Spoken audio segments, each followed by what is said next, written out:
ਵਾਹਿਗੁਰੂ ਸਾਹਿਬ ਜੀ।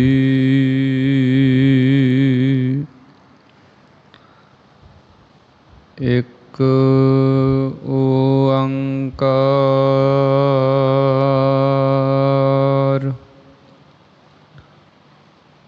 ਸਤਿਨਾਮ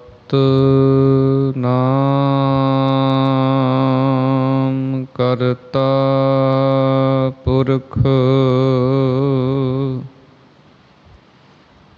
ਨਿਰਭਉ ਨਿਰਵੈਰ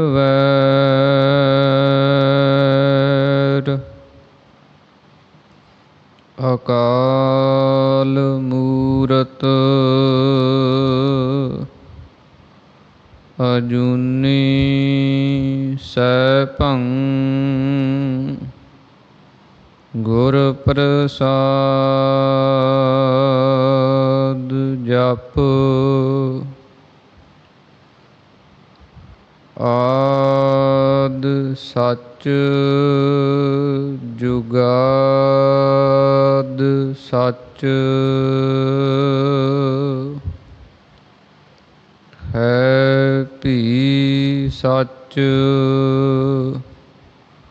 ਨਾਨਕ ਹੋਸੀ ਭੀ ਸੱਚ। ਕਹਾ ਬੁੱਧ ਪ੍ਰਭ ਤੁਛ ਹਮਾਰੀ ਬਰਨ ਸਕੈ ਮਹਿਮਾ ਜੋ ਤਿਹਾਰੀ। ਹਮ ਨਾ ਸਕਤ ਕਰ ਸਿਫਤ ਤੁਮਾਰੀ। ਆਪ ਲਿਹੋ ਤੁਮ ਕਥਾ ਸੁਧਾਰੀ।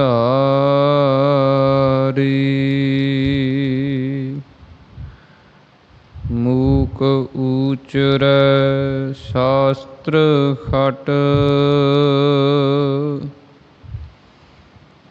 ਪਿੰਗ ਗਿਰਨ ਚੜ ਜਾਇ।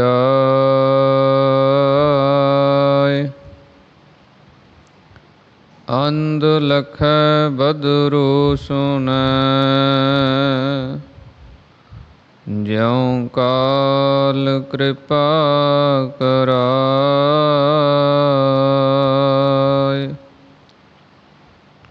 ਸੱਜਣ ਸੱਚਾ ਪਾਤਸ਼ਾਹ ਸਿਰ ਸਾਹਾਂਦੈ ਸਾਹ।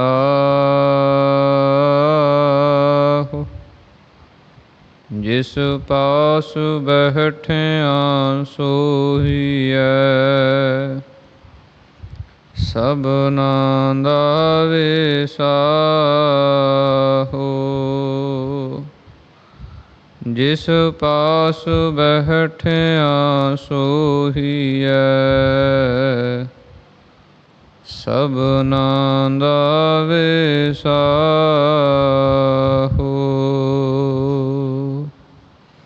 ਵਾਹਿਗੁਰੂ ਸਾਹਿਬ ਜੀ। ਰਾਗ ਸੋਰਠ ਬਾਣੀ ਭਗਤ ਨਾਮਦੇਵ ਜੀ ਕੀ। ਘਰ ਦੂਜਾ। ਇੱਕ ਓੰਕਾਰ ਸਤਿਗੁਰ ਪ੍ਰਸਾਦ। ਜਬ ਦੇਖਾ ਤਬ ਗਾਵਾ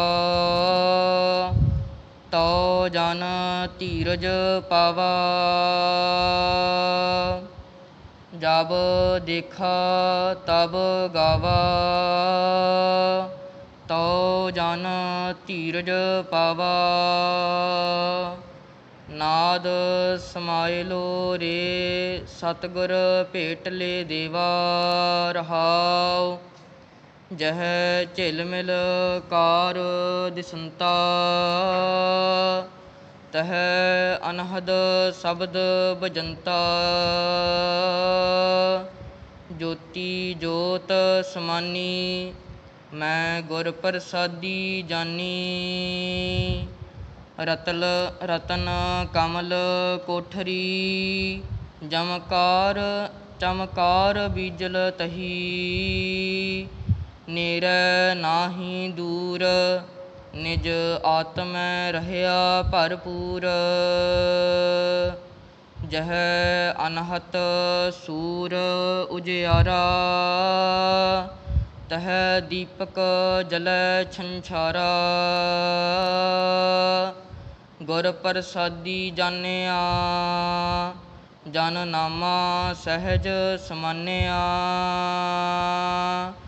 ਰਾਗ ਸੋਰਠ ਬਾਣੀ ਭਗਤ ਨਾਮ ਦੇ ਜੀ ਕੀ, ਘਰ ਦੂਜਾ ਇੱਕ ਓੰਕਾਰ ਸਤਿਗੁਰ ਪ੍ਰਸਾਦ। ਜਬ ਦੇਖਾ ਤਬ ਗਾਵਾ।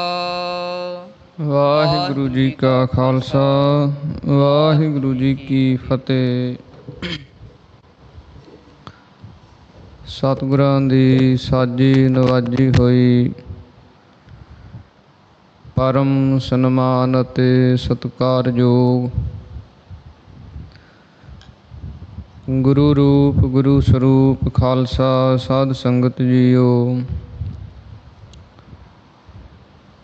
ਅੰਤਰਜਾਮੀ ਗਰੀਬ ਨਵਾਜ ਅਕਾਲ ਪੁਰਖ ਪਰਮੇਸ਼ਰ ਵਾਹਿਗੁਰੂ ਜੀ ਦੀ ਅਤਿਅੰਤ ਕਿਰਪਾਲਤਾ ਰਹਿਮਤ ਬਖਸ਼ਿਸ਼ ਦਾ ਸਦਕਾ ਦਸਾਂ ਪਾਤਸ਼ਾਹੀਆਂ ਦੀ ਆਤਮਿਕ ਜੋਤ ਚਵਰ ਛਤਰ ਤਖਤ ਦੇ ਮਾਲਕ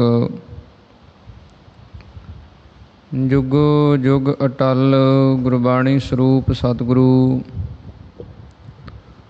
ਧੰਨ ਧੰਨ ਸਤਿਗੁਰੂ ਸ੍ਰੀ ਗੁਰੂ ਗ੍ਰੰਥ ਸਾਹਿਬ ਮਹਾਰਾਜ, ਜਿਨ੍ਹਾਂ ਦੀ ਪਾਵਨ ਪਵਿੱਤਰ ਹਜ਼ੂਰੀ ਦੇ ਅੰਦਰ ਅੰਮ੍ਰਿਤ ਵੇਲੇ ਦੇ ਦੀਵਾਨਾਂ ਦੇ ਵਿੱਚ ਹਾਜ਼ਰੀਆਂ ਭਰ ਕੇ ਗੁਰਬਾਣੀ ਦੇ ਪਾਠ ਸਰਵਣ ਕਰਕੇ ਸੇਵਾ ਕਰਕੇ ਲਾਹੇ ਪ੍ਰਾਪਤ ਕਰ ਰਹੇ ਹਾਂ। ਅੰਮ੍ਰਿਤ ਵੇਲੇ ਸਤਿਗੁਰਾਂ ਦੇ ਸੁੰਦਰ ਪ੍ਰਕਾਸ਼ ਦੀ ਸੇਵਾ ਹੋਈ ਹੈ। ਉਸ ਤੋਂ ਉਪਰੰਤ ਨਿਤਨੇਮ ਦੀਆਂ ਬਾਣੀਆਂ ਦੇ ਜਾਪ ਪੜ੍ਹੇ ਸੁਣੇ ਗਏ ਹਨ, ਜਿਸ ਤੋਂ ਉਪਰੰਤ ਸਤਿਗੁਰਾਂ ਦੀ ਪਾਵਨ ਗੁਰਬਾਣੀ ਦੀ ਚੱਲ ਰਹੀ ਲੜੀਵਾਰ ਕਥਾ, ਉਸ ਦੇ ਵਿੱਚੋਂ ਆਪਾਂ ਸ਼ਬਦ ਨੂੰ ਸਰਵਣ ਕੀਤਾ ਹੈ। ਸੋਰਠ ਰਾਗ ਦੇ ਅੰਦਰ ਭਗਤ ਬਾਣੀ ਦੇ ਅੰਦਰ ਕਥਾ ਚੱਲ ਰਹੀ ਹੈ। ਜਿਸ ਪ੍ਰਕਾਰ ਪਿੱਛੇ ਭਗਤ ਕਬੀਰ ਸਾਹਿਬ ਜੀ ਦੇ 11 ਸ਼ਬਦ ਸੋਰਠ ਰਾਗ ਦੇ ਅੰਦਰ ਸੰਪੂਰਨ ਹੋਏ ਹਨ, ਅੱਜ ਭਗਤ ਨਾਮਦੇਵ ਸਾਹਿਬ ਜੀ ਦੇ ਪਾਵਨ ਉਚਾਰਨ ਕੀਤੇ ਹੋਏ ਸ਼ਬਦ ਸੋਰਠ ਰਾਗ ਦੇ ਅੰਦਰ ਪ੍ਰਾਰੰਭ ਹੋ ਰਹੇ ਹਨ। ਸਤਿਗੁਰਾਂ ਦੀ ਪਾਵਨ ਗੁਰਬਾਣੀ ਦੇ ਅੰਦਰ 15 ਭਗਤਾਂ ਦੀ ਬਾਣੀ ਦਰਜ ਹੈ।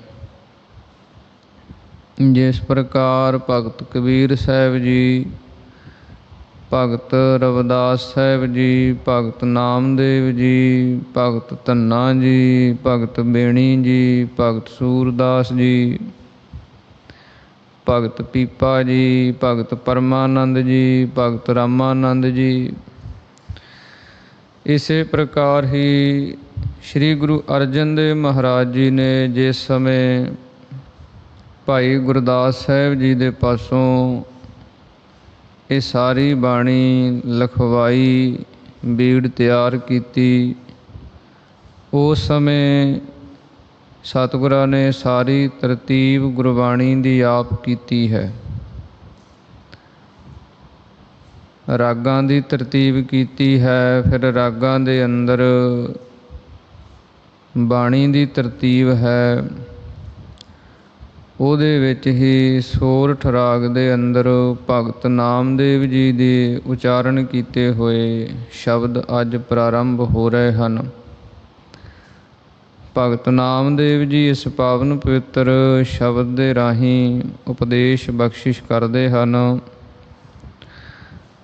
ਇਸ ਸ਼ਬਦ ਦੇ ਅੰਦਰ ਭਗਤ ਜੀ ਸਤਿਗੁਰੂ ਦੇ ਮਿਲਾਪ ਦੀ ਜਿਹੜੀ ਵਿਸ਼ੇਸ਼ਤਾ ਹੈ, ਮਹਾਨਤਾ ਹੈ, ਉਹਦਾ ਜ਼ਿਕਰ ਕਰਦੇ। ਜਦੋਂ ਕੋਈ ਗੁਰੂ ਨੂੰ ਮਿਲਦਾ ਹੈ ਅਤੇ ਉਹਦੇ ਤੋਂ ਬਾਅਦ ਗੁਰੂ ਨੂੰ ਮਿਲ ਕੇ ਗੁਰੂ ਦੀ ਉਪਦੇਸ਼ ਅਤੇ ਕਿਰਪਾ ਦੁਆਰਾ ਉਹਨੂੰ ਕਿਹੜੀ ਅਵਸਥਾ, ਕਿਹੜੀ ਪਦਵੀ ਦੀ ਪ੍ਰਾਪਤੀ ਹੁੰਦੀ ਹੈ, ਉਸ ਦਾ ਜ਼ਿਕਰ ਭਗਤ ਨਾਮਦੇਵ ਜੀ ਇਸ ਪਾਵਨ ਸ਼ਬਦ ਦੇ ਅੰਦਰ ਕਰ ਰਹੇ ਹਨ। ਸੰਪਰਦਾਈ ਵਿਚਾਰ ਦੇ ਅਨੁਸਾਰ ਜਿੰਨੇ ਭਗਤ ਹਨ, ਇਹ ਸਾਰੇ ਹੀ ਰਾਮਾਨੰਦ ਜੀ ਨੂੰ ਆਪਣਾ ਗੁਰੂ ਮੰਨਦੇ ਸਨ। ਉਹਨਾਂ ਦੇ ਪਾਸੋਂ ਇਹ ਸਾਰੀ ਸਿੱਖਿਆ ਪ੍ਰਾਪਤ ਕਰਦੇ ਸਨ ਭਗਤੀ ਦੀ। ਜਿਸ ਸਮੇਂ ਸ੍ਰੀ ਗੁਰੂ ਨਾਨਕ ਦੇਵ ਮਹਾਰਾਜ ਜੀ ਇਸ ਜਗਤ 'ਤੇ ਆਏ ਅਵਤਾਰ ਧਾਰਨ ਕਰਕੇ, ਉਸ ਸਮੇਂ ਇਹ ਸਾਰੇ ਭਗਤ ਜਿਹੜੇ ਸਨ ਉਹ ਸ੍ਰੀ ਗੁਰੂ ਨਾਨਕ ਦੇਵ ਮਹਾਰਾਜ ਜੀ ਦੇ ਨਾਲ ਇਹਨਾਂ ਦਾ ਮਿਲਾਪ ਹੋਇਆ। ਫਿਰ ਸਤਿਗੁਰਾਂ ਦੁਆਰਾ ਇਹਨਾਂ ਨੂੰ ਅਸਲੀ ਪਰਮ ਪਦ ਦੀ ਜਿਹੜੀ ਪ੍ਰਾਪਤੀ ਹੈ, ਨਿਰਗੁਣ ਦੇ ਸਰੂਪ ਦਾ ਆਰਾਧਨ ਹੈ। ਉਹ ਸਰੂਪ ਜਿਹੜਾ ਚੇਨ ਚੱਕਰ ਤੋਂ, ਰੰਗ ਰੂਪ ਤੋਂ ਰਹਿਤ ਹੈ, ਉਹਦੀ ਭਗਤੀ ਕਰਨੀ। ਉਹ ਪ੍ਰਮਾਤਮਾ ਪਰਮੇਸ਼ਰ ਹੈ। ਸਰਗੁਣ ਕੀ ਹੈ? ਸਰਗੁਣ ਉਹਦੇ ਜਿੰਨੇ ਅਵਤਾਰ ਭੇਜੇ ਹਨ। ਇਸੇ ਪ੍ਰਕਾਰ ਹੀ ਫਿਰ ਉਹ ਦਸੇ ਸਰੂਪਾਂ ਦੇ ਅੰਦਰ ਪਰਮੇਸ਼ਰ ਵਾਹਿਗੁਰੂ ਆਪ ਇਸ ਜਗਤ 'ਤੇ ਵਰਤਿਆ। ਸ੍ਰੀ ਗੁਰੂ ਨਾਨਕ ਦੇਵ ਮਹਾਰਾਜ ਜੀ ਦੇ ਉਪਦੇਸ਼ਾਂ ਦੁਆਰਾ ਫਿਰ ਜਿੰਨੇ ਭਗਤ ਸਨ, ਨਿਰਗੁਣ ਦੀ ਉਪਾਸਨਾ ਵਾਲੇ ਬਣ ਕੇ ਅਭੇਦ ਹੋਏ। ਸੋ ਭਗਤ ਨਾਮਦੇਵ ਸਾਹਿਬ ਜੀ ਇਸ ਪਾਵਨ ਸ਼ਬਦ ਦੇ ਅੰਦਰ ਉਪਦੇਸ਼ ਬਖਸ਼ਿਸ਼ ਕਰਦੇ ਹਨ। ਰਹਾਉ ਦੀਆਂ ਪੰਕਤੀਆਂ ਦੇ ਅੰਦਰ ਬਚਨ ਹਨ, ਨਾਦ ਸਮਾਏ ਲੋਰੇ ਸਤਿਗੁਰ ਭੇਟਲੇ ਦੇਵਾ। ਭੇਟਲੇ ਦਾ ਅਰਥ ਹੁੰਦਾ ਭੇਟ ਹੋਣੀ, ਕਿਸੇ ਦੇ ਨਾਲ ਮਿਲਾਪ ਹੋਣਾ। ਆਪਾਂ ਕਹਿੰਦੇ ਆ ਵੀ ਫਲਾਣੇ ਦੇ ਨਾਲ ਮਿਲਾਪ ਹੋ ਗਿਆ, ਮਿਲ ਪਿਆ, ਪਰ ਕਿਸੇ ਭਾਸ਼ਾ ਦੇ ਅੰਦਰ ਇਸ ਨੂੰ ਆਖਿਆ ਜਾਂਦਾ ਭੇਂਟ ਹੋ ਗਈ। ਫਲਾਣੇ ਦੇ ਨਾਲ ਮੇਰੀ ਭੇਟ ਹੋਈ, ਮਿਲਿਆ ਮੈਂ ਉਸ ਨੂੰ। ਭਗਤ ਨਾਮਦੇਵ ਜੀ ਕਹਿੰਦੇ ਸਤਿਗੁਰ ਭੇਟਲੇ ਦੇਵਾ। ਜਿਹੜੇ ਸਤਿਗੁਰੂ ਹਨ ਉਹ ਦੇਵਾ ਕਹੀਏ, ਜੋ ਦੇਵ ਪ੍ਰਕਾਸ਼ ਸਰੂਪ ਪਰਮੇਸ਼ਰ ਪ੍ਰਮਾਤਮਾ ਉਹਦਾ ਰੂਪ ਹਨ। ਅਤੇ ਉਹਨਾਂ ਦੇ ਨਾਲ ਜਦੋਂ ਭੇਟਲੇ ਕਹੀਏ ਮਿਲਾਪ ਹੋ ਗਿਆ, ਉਹਨਾਂ ਦੀ ਸੰਗਤ ਪ੍ਰਾਪਤ ਹੋ ਗਈ। ਅਤੇ ਨਾਦ ਸਮਾਏ ਲੋਰੇ। ਨਾਦ ਦਾ ਅਰਥ ਹੈ ਸ਼ਬਦ। ਸ਼ਬਦ ਕੀ ਹੈ? ਉਪਦੇਸ਼। ਉਸ ਗੁਰੂ ਦੇ ਉਪਦੇਸ਼ ਦੇ ਵਿੱਚ ਫਿਰ ਜਿਹੜੀ ਬਿਰਤੀ ਸੀ ਸਾਡੀ ਉਹ ਸਮਾ ਗਈ। ਉਹਦੇ ਦੁਆਰਾ ਫਿਰ ਕੀ ਕੁਝ ਜੀਵ ਨੂੰ ਪ੍ਰਾਪਤ ਹੋਇਆ, ਕਿਹੜੀ ਪਦਵੀ ਸਾਨੂੰ ਪ੍ਰਾਪਤ ਹੋਈ, ਉਸ ਦਾ ਜ਼ਿਕਰ ਭਗਤ ਨਾਮਦੇਵ ਜੀ ਇਸ ਪਾਵਨ ਸ਼ਬਦ ਦੇ ਅੰਦਰ ਕਰਦੇ ਹਨ। ਮਨ ਬਿਰਤੀਆਂ ਨੂੰ ਇਕਾਗਰ ਕਰਕੇ ਸਰਵਣ ਕਰਨ ਦੇ ਯਤਨ ਕਰੀਏ। ਇੱਕ ਵਾਰੀ ਉਚਾਰਨ ਕਰੋ ਜੀ, ਸਤਿਨਾਮ ਸ੍ਰੀ ਵਾਹਿਗੁਰੂ ਸਾਹਿਬ ਜੀ। ਵਾਹਿਗੁਰੂ ਸਾਹਿਬ ਜੀ। ਰਾਗ ਸੋਰਠ। ਬਾਣੀ ਭਗਤ ਨਾਮਦੇਵ ਜੀ ਕੀ। ਘਰ ਦੂਜਾ। ਇੱਕ ਓੰਕਾਰ ਸਤਿਗੁਰ ਪ੍ਰਸਾਦ। ਸੋਰਠ ਰਾਗ ਦੇ ਅੰਦਰ ਭਗਤ ਨਾਮਦੇਵ ਜੀ ਦੀ ਬਾਣੀ ਪ੍ਰਾਰੰਭ ਹੁੰਦੀ ਹੈ। ਘਰ ਦੂਜਾ। ਸੰਗੀਤ ਦੇ ਨਿਯਮਾਂ ਅਨੁਸਾਰ ਦੂਜੇ ਘਰ ਸੁਰ ਤਾਲ ਦੇ ਅੰਦਰ ਇਹਨਾਂ ਸ਼ਬਦਾਂ ਨੂੰ ਗਾਇਨ ਕਰਨ ਦੀ ਆਗਿਆ ਹੈ। ਅੱਗੇ ਮੰਗਲਾਚਰਨ ਕਰਦੇ ਹਨ। ਇੱਕ ਓੰਕਾਰ ਸਤਿਗੁਰ ਪ੍ਰਸਾਦ। ਇੱਕ ਜੋ ਅਦਵੈਤ ਸਰੂਪ ਪਰਮੇਸ਼ਰ ਪ੍ਰਮਾਤਮਾ ਵਾਹਿਗੁਰੂ ਹੈ, ਜਿਸ ਵਰਗਾ ਦੂਜਾ ਕੋਈ ਨਹੀਂ, ਇੱਕੋ ਹੀ ਹੈ ਉਹ। ਓੰਕਾਰ ਫਿਰ ਸਭ ਦੇ ਅੰਦਰ ਉਹਦੀ ਸੱਤਾ ਮੌਜੂਦ ਹੈ। ਉਹਦੀ ਸੱਤਾ ਦੁਆਰਾ ਇਹ ਸਾਰੀ ਰਚਨਾ, ਸਾਰੇ ਖੰਡ ਬ੍ਰਹਿਮੰਡ ਚੱਲ ਰਹੇ ਹੈ। ਓੰਕਾਰ ਜੋ ਸ਼ਕਤੀ ਰੂਪ ਹੈ, ਉਹਦੀ ਪ੍ਰਾਪਤੀ ਸਤਿਗੁਰ ਪ੍ਰਸਾਦ, ਸਤਿਗੁਰਾਂ ਦੀ ਕਿਰਪਾ ਦੁਆਰਾ ਉਹ ਐਸੇ ਪਰਮੇਸ਼ਰ ਦੀ ਪ੍ਰਾਪਤੀ ਹੁੰਦੀ ਹੈ। ਜਬ ਦੇਖਾ ਤਬ ਗਾਵਾ। ਭਗਤ ਨਾਮਦੇਵ ਜੀ ਉਚਾਰਨ ਕਰਦੇ ਹਨ ਕਿ ਜਬ ਗਾਵਾ ਤਬ ਦੇਖਾ। ਇਸ ਨੂੰ 99 ਅਰਥ ਕਹਿੰਦੇ ਹਨ ਕਿ ਕਿਸੇ ਸ਼ਬਦ ਨੂੰ ਉਹਦੀ ਸਹੀ ਯੋਗਤਾ ਦੇ ਅਨੁਸਾਰ ਉੱਥੇ ਲਾ ਕੇ ਅਰਥ ਕਰ ਦੇਣਾ। ਜਬ ਦੇਖਾ ਤਬ ਗਾਵਾ, ਪਰ ਅਰਥ ਵਾਸਤੇ ਇਹਦਾ ਇੱਦਾਂ ਪੰਕਤੀ ਬਣ ਜਾਂਦੀ ਹੈ, ਜਬ ਗਾਵਾ ਤਬ ਦੇਖਾ।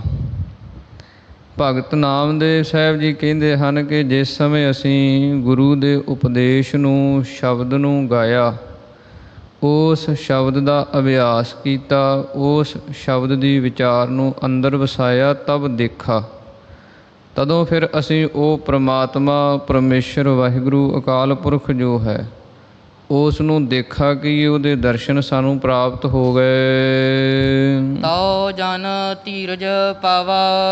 ਤਾਂ ਉਸ ਸਮੇਂ ਜਿਹੜੇ ਜਨ ਸੇਵਕ ਹਨ ਉਹ ਧੀਰਜ ਪਾਵਾ। ਉਹ ਸਾਨੂੰ ਅੰਦਰ ਜਿਹੜਾ ਧੀਰਜ ਸੀ ਨਾ ਉਹ ਆ ਗਿਆ। ਜਿਹੜੀ ਅੰਦਰ ਇਕਾਗਰਤਾ ਨਹੀਂ ਸੀ ਬਣਦੀ, ਚਿੱਤ ਦੀ ਭਟਕਣਾ ਚਿਤਵਣੀ ਲੱਗੀ ਰਹਿੰਦੀ ਸੀ, ਮਨ ਦੀ ਬਿਰਤੀ ਨਹੀਂ ਸੀ ਰੁਕਦੀ, ਮਨ ਜਿਹੜਾ ਸੀ ਉਹ ਤਰ੍ਹਾਂ ਤਰ੍ਹਾਂ ਦੇ ਫੁਰਨਿਆਂ ਦੇ ਵਿੱਚ ਤੁਰਿਆ ਰਹਿੰਦਾ ਸੀ। ਤਉ ਜਨ ਧੀਰਜ ਪਾਵਾ। ਹੁਣ ਜਿਹੜਾ ਮਨ ਹੈ ਉਹ ਵੀ ਟਿਕ ਗਿਆ ਹੈ, ਅੰਦਰ ਜਿਹੜੀ ਧੀਰਜਤਾਈ ਹੈ ਉਹ ਵੀ ਪ੍ਰਾਪਤ ਹੋ ਗਈ ਹੈ। ਨਾਦ ਸਮਾਇਲੋ ਰੇ। ਭਗਤ ਨਾਮਦੇਵ ਸਾਹਿਬ ਜੀ ਕਹਿੰਦੇ ਹਨ ਕਿ ਪਰਮੇਸ਼ਰ ਦਾ ਜਦੋਂ ਦਰਸ਼ਨ ਪ੍ਰਾਪਤ ਹੋਇਆ, ਕਿਸ ਦੁਆਰਾ ਪ੍ਰਾਪਤ ਹੋਇਆ? ਕਿ ਜਿਸ ਸਮੇਂ ਸਤਿਗੁਰਾਂ ਨੇ ਉਪਦੇਸ਼ ਕੀਤਾ, ਨਾਦ ਸਮਾਇਲੋ ਰੇ। ਨਾਦ ਤੋਂ ਭਾਵ ਹੈ ਸ਼ਬਦ ਦਾ। ਜਿਹੜਾ ਗੁਰੂ ਦਾ ਸ਼ਬਦ ਉਪਦੇਸ਼ ਹੈ ਉਹਦੇ ਵਿੱਚ ਜਦੋਂ ਜੀਵ ਸਮਾ ਗਿਆ, ਸਤਿਗੁਰ ਭੇਟ ਲੈ ਦੇਵਾ। ਕਹਿੰਦੇ ਇਹ ਸਾਰੀ ਪ੍ਰਾਪਤੀ ਕਿੱਥੋਂ ਹੁੰਦੀ ਹੈ? ਸਤਿਗੁਰ ਭੇਟ ਲੈ ਦੇਵਾ। ਜਦੋਂ ਪੂਰਨ ਸਤਿਗੁਰੂ ਦਾ ਭੇਟ ਲੈ ਕੇ ਇਹ ਜੀਵ ਨੂੰ ਮਿਲਾਪ ਹੁੰਦਾ, ਪੂਰੇ ਗੁਰੂ ਦੇ ਲੜ ਲੱਗਦਾ ਹੈ, ਜੋ ਦੇਵਾ ਕਹੀਏ ਪ੍ਰਕਾਸ਼ ਸਰੂਪ ਪਰਮੇਸ਼ਰ ਹੈ, ਫਿਰ ਜੀਵ ਨੂੰ ਐਸੀ ਪਦਵੀ ਮਿਲਦੀ ਹੈ। ਰਹਾਉ ਜਹ ਝਿਲਮਿਲ ਕਾਰ ਦਿਸੰਤਾ। ਭਗਤ ਨਾਮਦੇਵ ਜੀ ਉਚਾਰਨ ਕਰਦੇ ਹਨ, ਕੈਸੀ ਅਵਸਥਾ ਹੈ? ਜਹ ਝਿਲਮਿਲ ਕਾਰ ਦਿਸੰਤਾ, ਕਿ ਉਸ ਅਵਸਥਾ ਦੇ ਅੰਦਰ ਐਸਾ ਪ੍ਰਕਾਸ਼ ਹੈ ਜਿਸ ਪ੍ਰਕਾਰ ਸੰਸਾਰ ਦੇ ਅੰਦਰ 6 ਤਰ੍ਹਾਂ ਦਾ ਪ੍ਰਕਾਸ਼ ਮੰਨਿਆ, 6 ਜੋਤੀਆਂ ਹਨ, ਜਿਨ੍ਹਾਂ ਨੂੰ ਖਟ ਜੋਤੀਆਂ ਆਖਿਆ ਜਾਂਦਾ। ਜਿਵੇਂ ਸੂਰਜ ਜਿਹੜਾ ਉਹ ਵੀ ਪ੍ਰਕਾਸ਼ ਕਰਦਾ ਹੈ, ਰੌਸ਼ਨੀ ਕਰਦਾ, ਚਾਨਣ ਕਰਦਾ ਹੈ। ਇਸੇ ਤਰ੍ਹਾਂ ਹੀ ਚੰਦਰਮਾ ਜਿਹੜਾ ਉਹ ਰੌਸ਼ਨੀ ਕਰਦਾ, ਚਾਨਣ ਕਰਦਾ। ਅੱਗ ਜਿਹੜੀ ਹੈ ਉਹ ਪ੍ਰਕਾਸ਼ ਕਰਦੀ ਹੈ, ਤਾਰੇ ਜਿਹੜੇ ਉਹ ਪ੍ਰਕਾਸ਼ ਕਰਦੇ ਹੈ। ਇਸੇ ਤਰ੍ਹਾਂ ਹੀ ਜਿਹੜੀ ਬਿਜਲੀ ਹੈ ਅਸਮਾਨਾਂ ਦੇ ਵਿੱਚ ਲਿਸ਼ਕਦੀ ਹੈ, ਉਹਦਾ ਪ੍ਰਕਾਸ਼ ਹੈ। ਇਸ ਪ੍ਰਕਾਰ ਇਹ 6 ਚੀਜ਼ਾਂ ਦਾ ਪ੍ਰਕਾਸ਼ ਮੰਨਿਆ। ਪਰ ਜਿਹੜਾ ਇਹਨਾਂ 6 ਨੂੰ ਪ੍ਰਕਾਸ਼ਣ ਵਾਲਾ ਹੈ, ਇਹਨਾਂ ਨੂੰ ਵੀ ਰੌਸ਼ਨੀ ਦੇਣ ਵਾਲਾ ਹੈ, ਜਿਹਨੂੰ ਸ੍ਰੀ ਗੁਰੂ ਗੋਬਿੰਦ ਸਿੰਘ ਮਹਾਰਾਜ ਜੀ ਨੇ ਜਾਪ ਸਾਹਿਬ ਬਾਣੀ ਦੇ ਅੰਦਰ ਕਿਹਾ, ਨਮੋ ਸੂਰਜ ਸੂਰਜੇ, ਨਮੋ ਚੰਦਰ ਚੰਦਰੇ। ਕਿ ਜਿਹੜਾ ਸੂਰਜਾਂ ਦਾ ਵੀ ਸੂਰਜ ਹੈ, ਸੂਰਜ ਨੂੰ ਵੀ ਰੌਸ਼ਨੀ ਜਿਸ ਦੁਆਰਾ, ਸੂਰਜ ਜਿਹੜਾ ਉਹ ਵੀ ਜਿਸ ਤੋਂ ਰੌਸ਼ਨੀ ਲੈ ਰਿਹਾ, ਉਹ ਅਕਾਲ ਪੁਰਖ ਪਰਮੇਸ਼ਰ ਵਾਹਿਗੁਰੂ ਹੈ, ਉਹਦਾ ਪ੍ਰਕਾਸ਼ ਹੈ।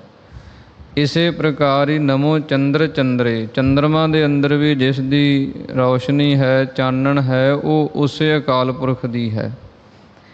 ਤਾਂ ਭਗਤ ਨਾਮਦੇਵ ਸਾਹਿਬ ਜੀ ਕਹਿੰਦੇ ਹਨ, ਜਹ ਝਿਲਮਿਲ ਕਾਰ ਦਿਸੰਤਾ, ਕਿ ਜਿਸ ਅਵਸਥਾ ਦੇ ਅੰਦਰ ਪ੍ਰਕਾਸ਼ ਹੀ ਪ੍ਰਕਾਸ਼ ਜਿਹੜਾ ਉਹਦੇ ਝਲਕਾਰੇ ਪੈਂਦੇ ਹਨ, ਉਹ ਪਰਮੇਸ਼ਰ ਦਾ ਜਦੋਂ ਬਿਰਤੀ ਜੀਵ ਦੀ ਇਕਾਗਰ ਹੁੰਦੀ ਹੈ, ਟਿਕਦੀ ਹੈ, ਅਤੇ ਉਹ ਪਰਮੇਸ਼ਰ ਦੇ ਕੈਸੇ ਦਰਸ਼ਨ ਹਨ ਕਿ ਪ੍ਰਕਾਸ਼ ਹੀ ਪ੍ਰਕਾਸ਼ ਹੈ। ਇੰਨਾ ਪ੍ਰਕਾਸ਼ ਹੈ ਕਿ ਉਹਦੇ ਮੁਕਾਬਲੇ 'ਤੇ ਇਹ ਸੰਸਾਰ ਦੀਆਂ 6 ਜੋਤੀਆਂ ਦਾ ਪ੍ਰਕਾਸ਼ ਵੀ ਫਿੱਕਾ ਹੈ। ਤਹੈ ਅਨਹਦ ਸ਼ਬਦ ਬਜੰਤਾ। ਜਿਸ ਅਵਸਥਾ ਦੇ ਅੰਦਰ ਭਗਤ ਨਾਮਦੇਵ ਸਾਹਿਬ ਜੀ ਕਹਿੰਦੇ ਅਨਹਦ ਸ਼ਬਦ ਬਜੰਤਾ, ਹੱਦ ਤੋਂ ਰਹਿਤ ਜਿਹੜੇ ਵਾਜੇ ਹਨ ਪਰਮੇਸ਼ਰ ਦੀ ਸਿਫਤ ਸਲਾਹ ਦੇ, ਉਹ ਬਜੰਤਾ ਕਹੀਏ ਵੱਜਦੇ ਹਨ। ਕਿ ਜਿਸ ਅਵਸਥਾ ਦੇ ਅੰਦਰ ਹੱਦ ਤੋਂ ਰਹਿਤ ਪਰਮੇਸ਼ਰ ਦੇ ਅਨਾਹਦ ਵਾਜੇ, ਜਿਹਨੂੰ ਸਤਿਗੁਰੂ ਜੀ ਕਹਿੰਦੇ ਵਾਜੇ ਪੰਚ ਸ਼ਬਦ ਤਿਤ ਘਰ ਸੁਭਾਗੇ, ਜਿਸ ਅਵਸਥਾ ਦੇ ਅੰਦਰ ਉਹ ਸ੍ਰੇਸ਼ਟ ਜਿਹੜੇ ਵਾਜੇ ਹਨ ਨਾਮ ਦੇ ਭਗਤੀ ਦੇ, ਉਹ ਜੀਵ ਦੇ ਅੰਦਰ ਬਜੰਤਾ ਕਹੀਏ ਪ੍ਰਗਟ ਰੂਪ ਦੇ ਅੰਦਰ ਵੱਜਦੇ ਹਨ।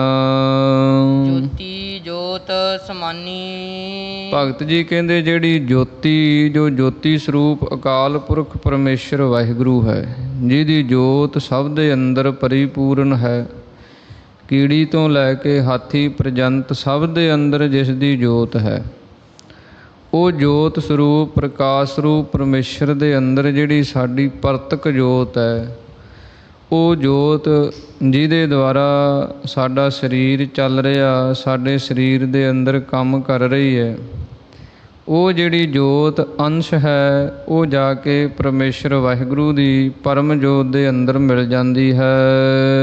ਮੈਂ ਗੁਰ ਪ੍ਰਸਾਦੀ ਜਾਨੀ। ਭਗਤ ਨਾਮਦੇਵ ਸਾਹਿਬ ਜੀ ਕਹਿੰਦੇ ਇਹ ਸਾਰੀ ਅਵਸਥਾ, ਸਾਰੀ ਪਦਵੀ ਸਾਨੂੰ ਕਿੱਥੋਂ ਪ੍ਰਾਪਤ ਹੋਈ ਹੈ? ਮੈਂ ਗੁਰ ਪ੍ਰਸਾਦੀ ਜਾਨੀ। ਇਹ ਸਭ ਕੁਝ ਗੁਰੂ ਦੀ ਪ੍ਰਸਾਦੀ ਕਹੀਏ ਕਿਰਪਾ ਦੁਆਰਾ ਅਸੀਂ ਜਾਣਿਆ ਹੈ। ਗੁਰੂ ਦੀ ਕਿਰਪਾ ਤੋਂ ਬਿਨਾਂ ਨਾ ਉਹ ਜੋਤ ਦੇ ਜੀਵ ਨੂੰ ਦਰਸ਼ਨ ਹੁੰਦੇ ਹੈ, ਨਾ ਉਹ ਪਰਮੇਸ਼ਰ ਦਾ ਪ੍ਰਕਾਸ਼ ਹੀ ਇਸ ਨੂੰ ਦਿਸਦਾ ਹੈ। ਇਸੇ ਪ੍ਰਕਾਰ ਹੀ ਭਗਤ ਨਾਮਦੇਵ ਸਾਹਿਬ ਜੀ ਕਹਿੰਦੇ ਮੈਂ ਗੁਰ ਪ੍ਰਸਾਦੀ ਜਾਨੀ। ਗੁਰੂ ਦੀ ਕਿਰਪਾ ਦੁਆਰਾ ਹੀ ਮੈਂ ਐਸੀ ਜਿਹੜੀ ਪਦਵੀ ਹੈ ਇਸ ਨੂੰ ਜਾਣ ਲਿਆ ਹੈ। ਰਤਨ ਕਮਲ ਕੋਠਰੀ। ਭਗਤ ਜੀ ਅੱਗੇ ਉਚਾਰਨ ਕਰਦੇ ਹਨ ਰਤਨ ਕਮਲ ਕੋਠਰੀ, ਕਿ ਜਿਹੜੀ ਹਿਰਦੇ ਦੇ ਅੰਦਰ ਕਮਲ ਰੂਪ ਜੋ ਹਿਰਦਾ ਹੈ, ਉਹਦੇ ਅੰਦਰ ਜਿਹੜੀ ਭਗਤੀ ਰੂਪੀ ਕੋਠਰੀ ਜਾਂ ਬੁੱਧੀ ਰੂਪੀ ਕੋਠਰੀ ਹੈ, ਉਹਦੇ ਵਿੱਚ ਜਿਹੜੇ ਸ਼ੁਭ ਗੁਣਾਂ ਦੇ ਰਤਨ ਹਨ ਉਹ ਚਮਕਦੇ ਹੈ। ਜਿਵੇਂ ਜਪਜੀ ਸਾਹਿਬ ਬਾਣੀ ਦੇ ਅੰਦਰ ਸ੍ਰੀ ਗੁਰੂ ਨਾਨਕ ਦੇਵ ਮਹਾਰਾਜ ਜੀ ਦੇ ਬਚਨ ਆਉਂਦੇ ਹਨ, ਮਤ ਵਿੱਚ ਰਤਨ ਜਵਾਹਰ ਮਾਣਕ, ਜੇ ਇੱਕ ਗੁਰ ਕੀ ਸਿੱਖ ਸੁਣੀ। ਜੇ ਇੱਕ ਗੁਰੂ ਦੀ ਪੂਰਨ ਗੁਰੂ ਦੀ ਸਿੱਖਿਆ ਜੀਵ ਸੁਣ ਕੇ ਉਹਨੂੰ ਕਮਾ ਲਵੇ, ਅਤੇ ਮਤ ਜਿਹੜੀ ਬੁੱਧੀ ਹੈ ਉਹਦੇ ਅੰਦਰ ਹੀ ਰਤਨ ਜਵਾਹਰ ਅਤੇ ਮਾਣਕ।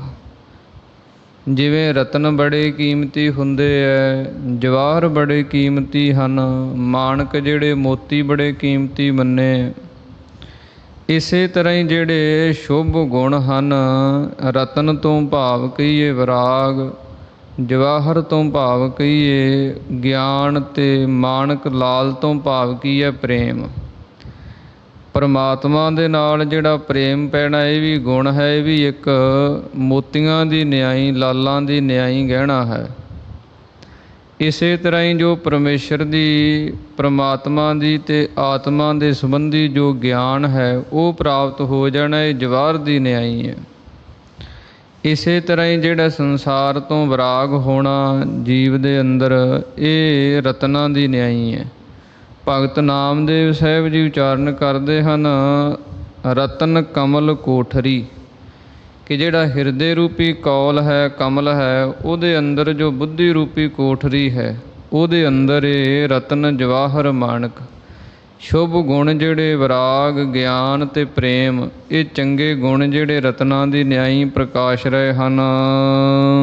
ਚਮਕਾਰ ਬੀਜਲ ਤਹੀ। ਭਗਤ ਜੀ ਕਹਿੰਦੇ ਜਿਵੇਂ ਬਿਜਲੀ ਹੁੰਦੀ ਹੈ ਅਸਮਾਨੀ, ਉਹ ਚਮਕਾਰੇ ਮਾਰਦੀ ਹੈ, ਅਤੇ ਬੱਦਲਾਂ ਦੇ ਵਿੱਚ ਜਦੋਂ ਲਿਸ਼ਕਦੀ ਹੈ ਬੜਾ ਪ੍ਰਕਾਸ਼ ਉਹਦਾ ਹੁੰਦਾ। ਚਮਕਾਰ ਬੀਜਲ ਤਹੀਂ। ਭਗਤ ਜੀ ਕਹਿੰਦੇ ਐਸੀ ਅਵਸਥਾ ਗੁਰੂ ਨੂੰ ਮਿਲ ਕੇ ਜੀਵ ਦੀ ਬਣ ਜਾਂਦੀ ਹੈ ਕਿ ਉਸ ਜੋਤ ਦੇ ਐਸੇ ਚਮਕਾਰੇ ਪੈਂਦੇ ਹਨ, ਐਸੀ ਉਹਦੀ ਰੌਸ਼ਨੀ ਹੁੰਦੀ ਹੈ ਜਿਵੇਂ ਅਸਮਾਨੀ ਬਿਜਲੀ ਚਮਕਦੀ ਹੈ। ਇਹਦੇ ਤੋਂ ਵੀ ਵੱਧ ਕੇ ਉਸ ਜੋਤ ਦਾ ਪ੍ਰਕਾਸ਼ ਹੈ। ਨੇਰੈ ਨਾਹੀ ਦੂਰ। ਭਗਤ ਨਾਮਦੇਵ ਸਾਹਿਬ ਜੀ ਕਹਿੰਦੇ ਨੇਰੈ ਨਾਹੀ ਦੂਰ। ਜਿਹੜਾ ਕੋਈ ਆਤਮਾ ਤੇ ਪ੍ਰਮਾਤਮਾ ਦੀ ਏਕਤਾ ਕਰ ਲੈਂਦਾ ਉਹਦੇ ਵਾਸਤੇ ਨਾ ਉਹ ਰੱਬ ਨੇੜੇ ਹੈ ਤੇ ਨਾ ਦੂਰ ਹੈ। ਉਹ ਇਹ ਨਹੀਂ ਕਹਿੰਦਾ ਵੀ ਰੱਬ ਨੇੜੇ ਹੈ, ਨਾ ਇਹ ਕਹਿੰਦਾ ਵੀ ਰੱਬ ਬੜਾ ਦੂਰ ਹੈ। ਜਿਹੜਾ ਨਾਮ ਦੀ ਕਮਾਈ ਕਰਨ ਵਾਲਾ ਅਭਿਆਸੀ ਹੈ ਉਹ ਕਹਿੰਦਾ ਹੈ ਕਿ ਪ੍ਰਮਾਤਮਾ ਤੇ ਤੇਰਾ ਹੀ ਰੂਪ ਹੈ। ਨੇੜੇ ਤੇ ਦੂਰ ਦੂਸਰੀ ਵਸਤੂ ਨੂੰ ਆਖਿਆ ਜਾਂਦਾ। ਜਿਹੜੀ ਚੀਜ਼ ਆਪਣੇ ਤੋਂ ਦੂਰ ਪਈ ਹੈ, ਦੂਜੀ ਹੈ, ਉਹਨੂੰ ਕਹਿੰਦੇ ਆ ਵੀ ਫਲਾਣੀ ਚੀਜ਼ ਨੇੜੇ ਹੈ, ਫਲਾਣੀ ਚੀਜ਼ ਦੂਰ ਹੈ। ਅਤੇ ਜਿਹੜਾ ਆਪਦਾ ਆਪਣਾ ਆਪਾ ਰੂਪ ਹੀ ਹੈ, ਆਤਮਾ ਪ੍ਰਮਾਤਮਾ ਦੀ ਹੀ ਅੰਸ਼ ਹੈ, ਉਸੇ ਦਾ ਹੀ ਰੂਪ, ਉਸੇ ਦਾ ਹੀ ਵਜੂਦ ਹੈ। ਫਿਰ ਉਹਨੂੰ ਆਖਿਆ ਨਹੀਂ ਜਾ ਸਕਦਾ ਵੀ ਉਹ ਰੱਬ ਨੇੜੇ ਹੈ ਜਾਂ ਦੂਰ ਹੈ। ਉਹ ਤੇਰਾ ਆਪਣਾ ਆਪਾ ਰੂਪ ਹੈ। ਇਸ ਕਰਕੇ ਭਗਤ ਨਾਮਦੇਵ ਸਾਹਿਬ ਜੀ ਕਹਿੰਦੇ ਹਨ ਨੇੜਾ ਨਾਹੀ ਦੂਰ। ਉਹ ਪ੍ਰਮਾਤਮਾ ਪਰਮੇਸ਼ਰ ਵਾਹਿਗੁਰੂ ਜੀਵ ਦੇ ਨਾ ਨੇੜੇ ਹੈ ਨਾ ਦੂਰ ਹੈ, ਭਾਵ ਕਿ ਇਹਦਾ ਰੂਪ ਹੀ ਹੈ। ਨਿਜ ਆਤਮੈ ਰਹਿਆ ਭਰਪੂਰ। ਕਿਉਂਕਿ ਉਹ ਨਿਜ ਆਤਮਾ ਹੈ। ਜਿਹੜਾ ਆਪਣਾ ਨਿਜ ਕਹੀਏ, ਆਪਣਾ ਆਤਮਾ ਕਹੀਏ, ਜੋ ਆਤਮਾ ਹੈ ਉਹਦਾ ਰੂਪ ਹੈ। ਜਿਹੜਾ ਆਪਣਾ ਅਸਲੀ ਵਜੂਦ ਹੈ ਸਰੀਰ ਦੇ ਅੰਦਰ, ਉਹ ਤਾਂ ਆਤਮਾ ਹੀ ਹੈ। ਸਰੀਰ ਜਿਹੜਾ ਹੈ ਤੇ ਆਪਾਂ ਨੂੰ ਮਿਲਿਆ ਹੋਇਆ, ਸਰੀਰ ਦੇ ਅੰਦਰ ਜੋ ਕੁਝ ਇਹ ਜਿਵੇਂ ਮਸ਼ੀਨਰੀ ਚੱਲਦੀ ਹੈ ਇੱਦਾਂ ਚੱਲ ਰਿਹਾ, ਪਰ ਇਹਦੇ ਵਿੱਚ ਜੋ ਆਪਣਾ ਅਸਲੀ ਰੂਪ ਹੈ ਉਹ ਤਾਂ ਆਤਮਾ ਹੀ ਹੈ। ਯਹ ਨਹ ਯਹ ਨਹ ਯਹ ਨਹ ਹੋਈ, ਤਿਸ ਤੇ ਪਰੇ ਸਤ ਹੈ ਸੋਈ। ਵੀ ਨਾ ਉਹ ਸਥੂਲ ਸਰੀਰ ਹੈ, ਨਾ ਉਹ ਕਾਰਨ ਸਰੀਰ ਹੈ, ਨਾ ਉਹ ਸੂਖਮ ਸਰੀਰ ਹੈ। ਇਹਨਾਂ ਸਭ ਤੋਂ ਪਰੇ ਉਹ ਸਤ ਸਰੂਪ ਆਤਮਾ ਜੋ ਹੈ ਉਹ ਪਰਮੇਸ਼ਰ ਦੀ ਅੰਸ਼ ਹੈ, ਉਹ ਆਤਮਾ ਹੈ। ਇਸ ਕਰਕੇ ਭਗਤ ਨਾਮਦੇਵ ਸਾਹਿਬ ਜੀ ਕਹਿੰਦੇ ਨਿਜ ਆਤਮੈ ਰਹਿਆ ਭਰਪੂਰ। ਉਹ ਪਰਮੇਸ਼ਰ ਵਾਹਿਗੁਰੂ ਆਤਮਾ ਰੂਪ ਹੋ ਕੇ, ਆਪਾ ਰੂਪ ਹੋ ਕੇ ਸਭ ਦੇ ਵਿੱਚ ਹੀ ਪਰਿਪੂਰਨ ਹੋ ਰਿਹਾ ਹੈ। ਜਹ ਅਨਹਤ ਸੂਰ ਉਜਿਆਰਾ। ਭਗਤ ਨਾਮਦੇਵ ਸਾਹਿਬ ਜੀ ਉਚਾਰਨ ਕਰਦੇ ਹਨ ਕਿ ਜਹ ਅਨਹਤ ਸੂਰ ਉਜਿਆਰਾ। ਜਿਵੇਂ ਸੂਰਜ ਦਾ ਪ੍ਰਕਾਸ਼ ਹੁੰਦਾ ਹੈ ਅਤੇ ਕਈ ਸੂਰਜ ਵੀ ਹੋ ਜਾਣ ਫਿਰ ਵੀ ਉਸ ਅਨਹਤ ਨਾਸ ਤੋਂ ਰਹਿਤ ਜੋ ਪ੍ਰਕਾਸ਼ ਹੈ, ਉਜਾਲਾ ਹੈ, ਉਹਦੇ ਬਰਾਬਰ ਨਹੀਂ ਹੁੰਦੇ। ਐਸਾ ਪ੍ਰਕਾਸ਼ ਹੈ, ਐਸਾ ਉਜਾਲਾ ਹੈ ਗਿਆਨ ਦਾ ਕਿ ਜਿਵੇਂ ਇੱਕ ਸੂਰਜ ਨਹੀਂ ਕਈ ਸੂਰਜ ਹੋ ਜਾਣ ਫਿਰ ਵੀ ਉਸ ਗਿਆਨ ਦੇ ਬਰਾਬਰ ਨਹੀਂ ਹਨ। ਤਹ ਦੀਪਕ ਜਲੈ ਛੰਛਾਰਾ। ਭਗਤ ਨਾਮਦੇਵ ਸਾਹਿਬ ਜੀ ਕਹਿੰਦੇ ਜਿਵੇਂ ਇੱਕ ਪਾਸੇ ਸੂਰਜ ਦਾ ਪ੍ਰਕਾਸ਼ ਹੋਵੇ, ਸੂਰਜ ਦਾ ਚਾਨਣ ਹੋਵੇ, ਦਿਨ ਚੜ੍ਹਿਆ ਹੋਵੇ, ਸੂਰਜ ਆਪਣੀ ਪੂਰੀ ਜਵਾਨੀ 'ਤੇ ਦੁਪਹਿਰ ਦੇ ਸਮੇਂ ਹੋਵੇ ਅਤੇ ਉਦੋਂ ਕੋਈ ਦੂਜੇ ਪਾਸੇ ਦੀਵਾ ਜਗਾ ਕੇ ਰੱਖ ਦੇਵੇ, ਵੀ ਉਹ ਦੀਵੇ ਦਾ ਪ੍ਰਕਾਸ਼ ਜਿਹੜਾ ਉਹ ਸੂਰਜ ਦੇ ਪ੍ਰਕਾਸ਼ ਦੇ ਵਿੱਚ ਹੀ ਲੀਨ ਹੋ ਜਾਂਦਾ, ਉਹਦਾ ਕੋਈ ਵੱਖਰਾ ਨਹੀਂ ਪ੍ਰਤੀਤ ਹੁੰਦਾ।